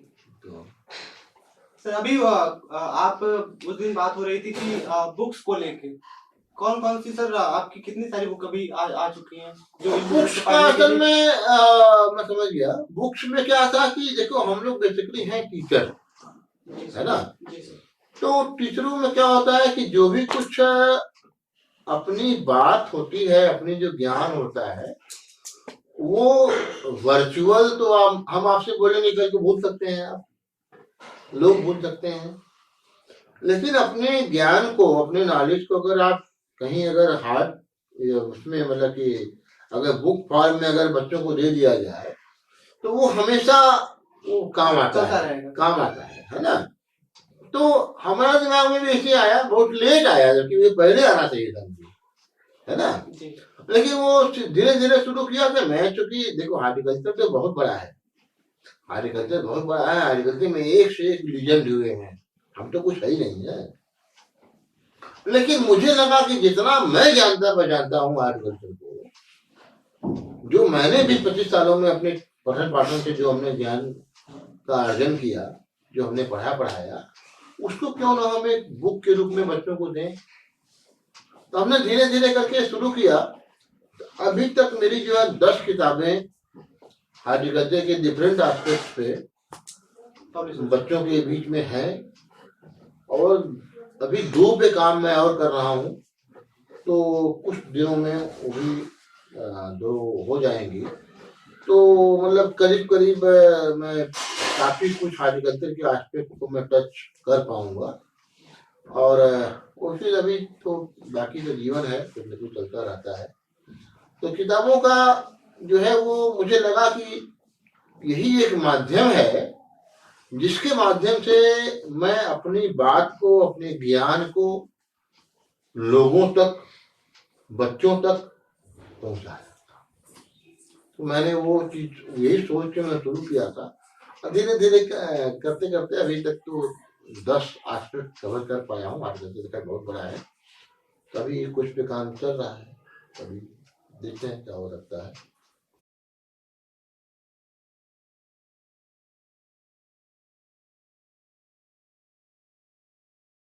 जो भी लोग देख रहे होंगे, जो लोग सुन रहे होंगे, चाहे वो छात्र हो या फिर जो भी सुनने वाले लोग हों, वो अपने लाइफ को कैसे ठीक कर सकते हैं, कैसे अपना बेटर दे सकते हैं, उनके बारे में कुछ संदेश देते हुए कुछ आप जो उनको बता। देखो, मैं कोई बहुत बड़ा ज्ञानी है, मैं कोई बहुत बड़ा नहीं सर, महात्मा लेकिन नहीं हर हूँ। इंसान अपने मैं समझ कुछ गया, अनुभव रखता है। मैं समझ गया। उसमें बहुत बताया है कि बहुत सिंपल सी मेरे जीवन की फिलॉसफी है। आप किसी के लिए कुछ मत करिए, कोई बहुत बड़ा आप वो मत बनिए। आप बस आपकी जो ड्यूटी आपको असाइन की गई है, जिस भी रूप में, विद्यार्थी के रूप में, टीचर के रूप में, वर्कर के रूप में, जो भी ड्यूटी आपको असाइन की गई है, उसको आप पूरी निष्ठा और ईमानदारी से आप करिए। मेरे हिसाब से मेरा मूल मंत्र यही है कि आपको जो भी ड्यूटी दी गई है, आप विद्यार्थी हैं तो पूरी तन्मयता से आप पढ़िए। मैं टीचर हूं, पूरी तन्मयता से अपना पठन पाठन का काम करूं। जिसको जो ड्यूटी असाइन की गई है, वो पूरी तन्मयता से, पूरी निष्ठा से, पूरी ईमानदारी से, जितना आपसे बेस्ट पॉसिबल हो। आप कोई बजरंग बली नहीं है, मैं बताया ना, कोई हनुमान जी नहीं है, जो कर सकता लेकिन जितना मैं कर सकता हूँ उतना मैं करूँ, पूरी ईमानदारी से करूँ। तो यही मेरे समझ से समाज के लिए सबसे बड़ी सेवा होगी। और इससे ज्यादा अगर ये हम करते हैं तो मैं समझता हूँ कि समाज को मैं अच्छे से एक अच्छा समाज बना पाएंगे। सर, आज भी बहुत सारे स्टूडेंट हैं जो ग्रामीण क्षेत्रों से आते हैं, जिनका इंग्लिश उतना मजबूत नहीं होता है। वो कहीं ना कहीं एग्रीकल्चर में आके इंग्लिश के थोड़ा कमजोर होने के कारण वो अपने आप को थोड़ा डिप्रेस महसूस करते हैं, थोड़ा कमतर रखते हैं। तो ऐसे लोगों को आप क्या कहना चाहेंगे? एक्चुअली ऐसा है कि एग्रीकल्चर जो, एक तो अनफॉर्चुनेट ये है हमारा सिस्टम का, जो यूपी बोर्ड हमारा है, उसमें इंटरमीडिएट एग्रीकल्चर में हम लोगों को इंग्लिश का कोई पेपर पढ़ाया ही नहीं जाता। तो अगर साइंस का विद्यार्थी है तो हाई स्कूल तक ही वो इंग्लिश पढ़ पाता है। हाई स्कूल में, मतलब हाई स्कूल के बाद, हाई स्कूल तक ही वो इंग्लिश पढ़ता है, उसके बाद इंग्लिश उसको इंटरमीडिएट में पढ़ने को नहीं मिलता है, अगर यूपी बोर्ड का है तो। अब पहले के मेजॉरिटी में जो यूपी बोर्ड के लोग आते थे, तो कहीं सीबीएसई बोर्ड वगैरह में गया है तो थोड़ा सा मतलब, लेकिन उसमें मेरा मानना ये है कि इंग्लिश को लेके जितना हम लोगों में फोबिया है कि इंग्लिश मुझे नहीं आती है, तो ऐसा थोड़ी सी प्रॉब्लम हो सकती है, उसके लिए हमको एक सेमेस्टर तक, या मेरा मानना है कि चलो 1 साल तक एक्स्ट्रा एफर्ट डालना पड़ेगा इंग्लिश के लिए, क्योंकि हमको इंग्लिश में इतना जान लेना है कि हम किसी की बात को समझ सकें, अपनी बात को कह सकें, बुक्स वगैरह में जो चीजें हैं उसको हम लिख सकें, मैं पढ़ सकें, समझ सकें, और अपने तरीके से उसको हम दूसरों के सामने एक्सप्रेस कर सकें।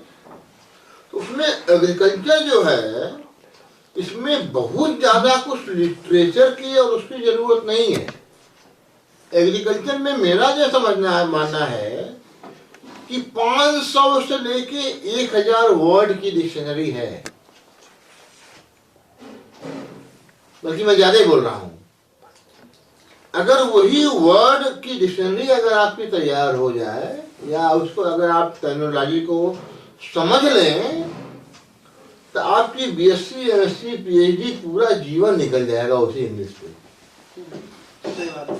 हमको इंग्लिश में नॉवेल थोड़ी लिखना है, इंग्लिश में पीएचडी नहीं करना है। पीएचडी नहीं करना भाई, उसके लिए लिटरेचर के लोग हैं अपने पास, तो अलग दायरा बना। मतलब कहने का ये कि आपको बस एक निश्चित वो कुछ टेक्निकल टर्म्स होते हैं, वर्ड्स होते हैं, एक सेट लैंग्वेज होती है एग्रीकल्चर की, हार्टिकल्चर की, या हर सब्जेक्ट की, उसको आपको समझना है।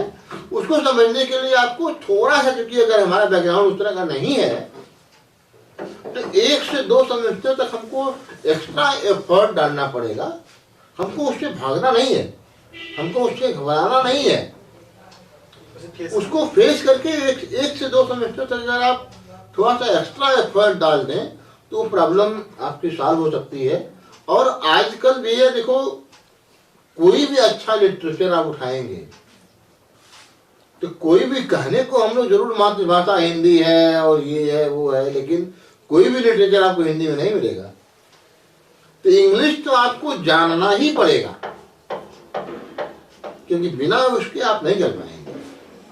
तो इस समय जो मेरा मानना है कि इंग्लिश और side by side computer knowledge, ये दोनों अगर आपके पास नहीं है तो आपको प्रॉब्लम है। इसके लिए कुछ नहीं करना, आपको 1 से 2 साल में, भाई ये बच्चे जो हैं ये अलग से कोई कंप्यूटर कोर्स थोड़ा किए हैं, कोई इंग्लिश की कोचिंग थोड़ा किए हैं, बस ठीक है वो, लेकिन अब उनका हर काम इंग्लिश में हो रहा है। तो कहने का मतलब ये कि थोड़ा सा एक्स्ट्रा एफर्ट डालना पड़ेगा। तो इंग्लिश से घबराना नहीं है आपको, और उसके लिए पढ़ना पड़ेगा। जैसे बुक्स कोई उठाए, पढ़ते गए, जो टेक्निकल टर्म है उसको डिक्शनरी खोजने में कभी हालत नहीं करनी है। उसको आप समझो, उसकी डिक्शनरी, उसकी हिंदी मीनिंग लिखो, इसकी हिंदी मीनिंग क्या होती है। तो धीरे धीरे करके 1 साल 6 महीने के बाद आपको, जैसे जिम में जाते हैं हम लोग, जिम में क्या पहले दिन के बाद ही बॉडी बन जाती है आपकी? भाई 7-6 महीने करते करते तो लगता है कि हाँ यार कुछ हमारी बॉडी में अब चेंज हो रहा है। बस सेम चीज है। तो टेक्निकल टर्म एक बार यहाँ पे 1500 वर्ड है, उसको अगर समझ गए आप तो वही फिर तो उसमें हमको इंक्रीज करना है, करते रहेंगे अपना।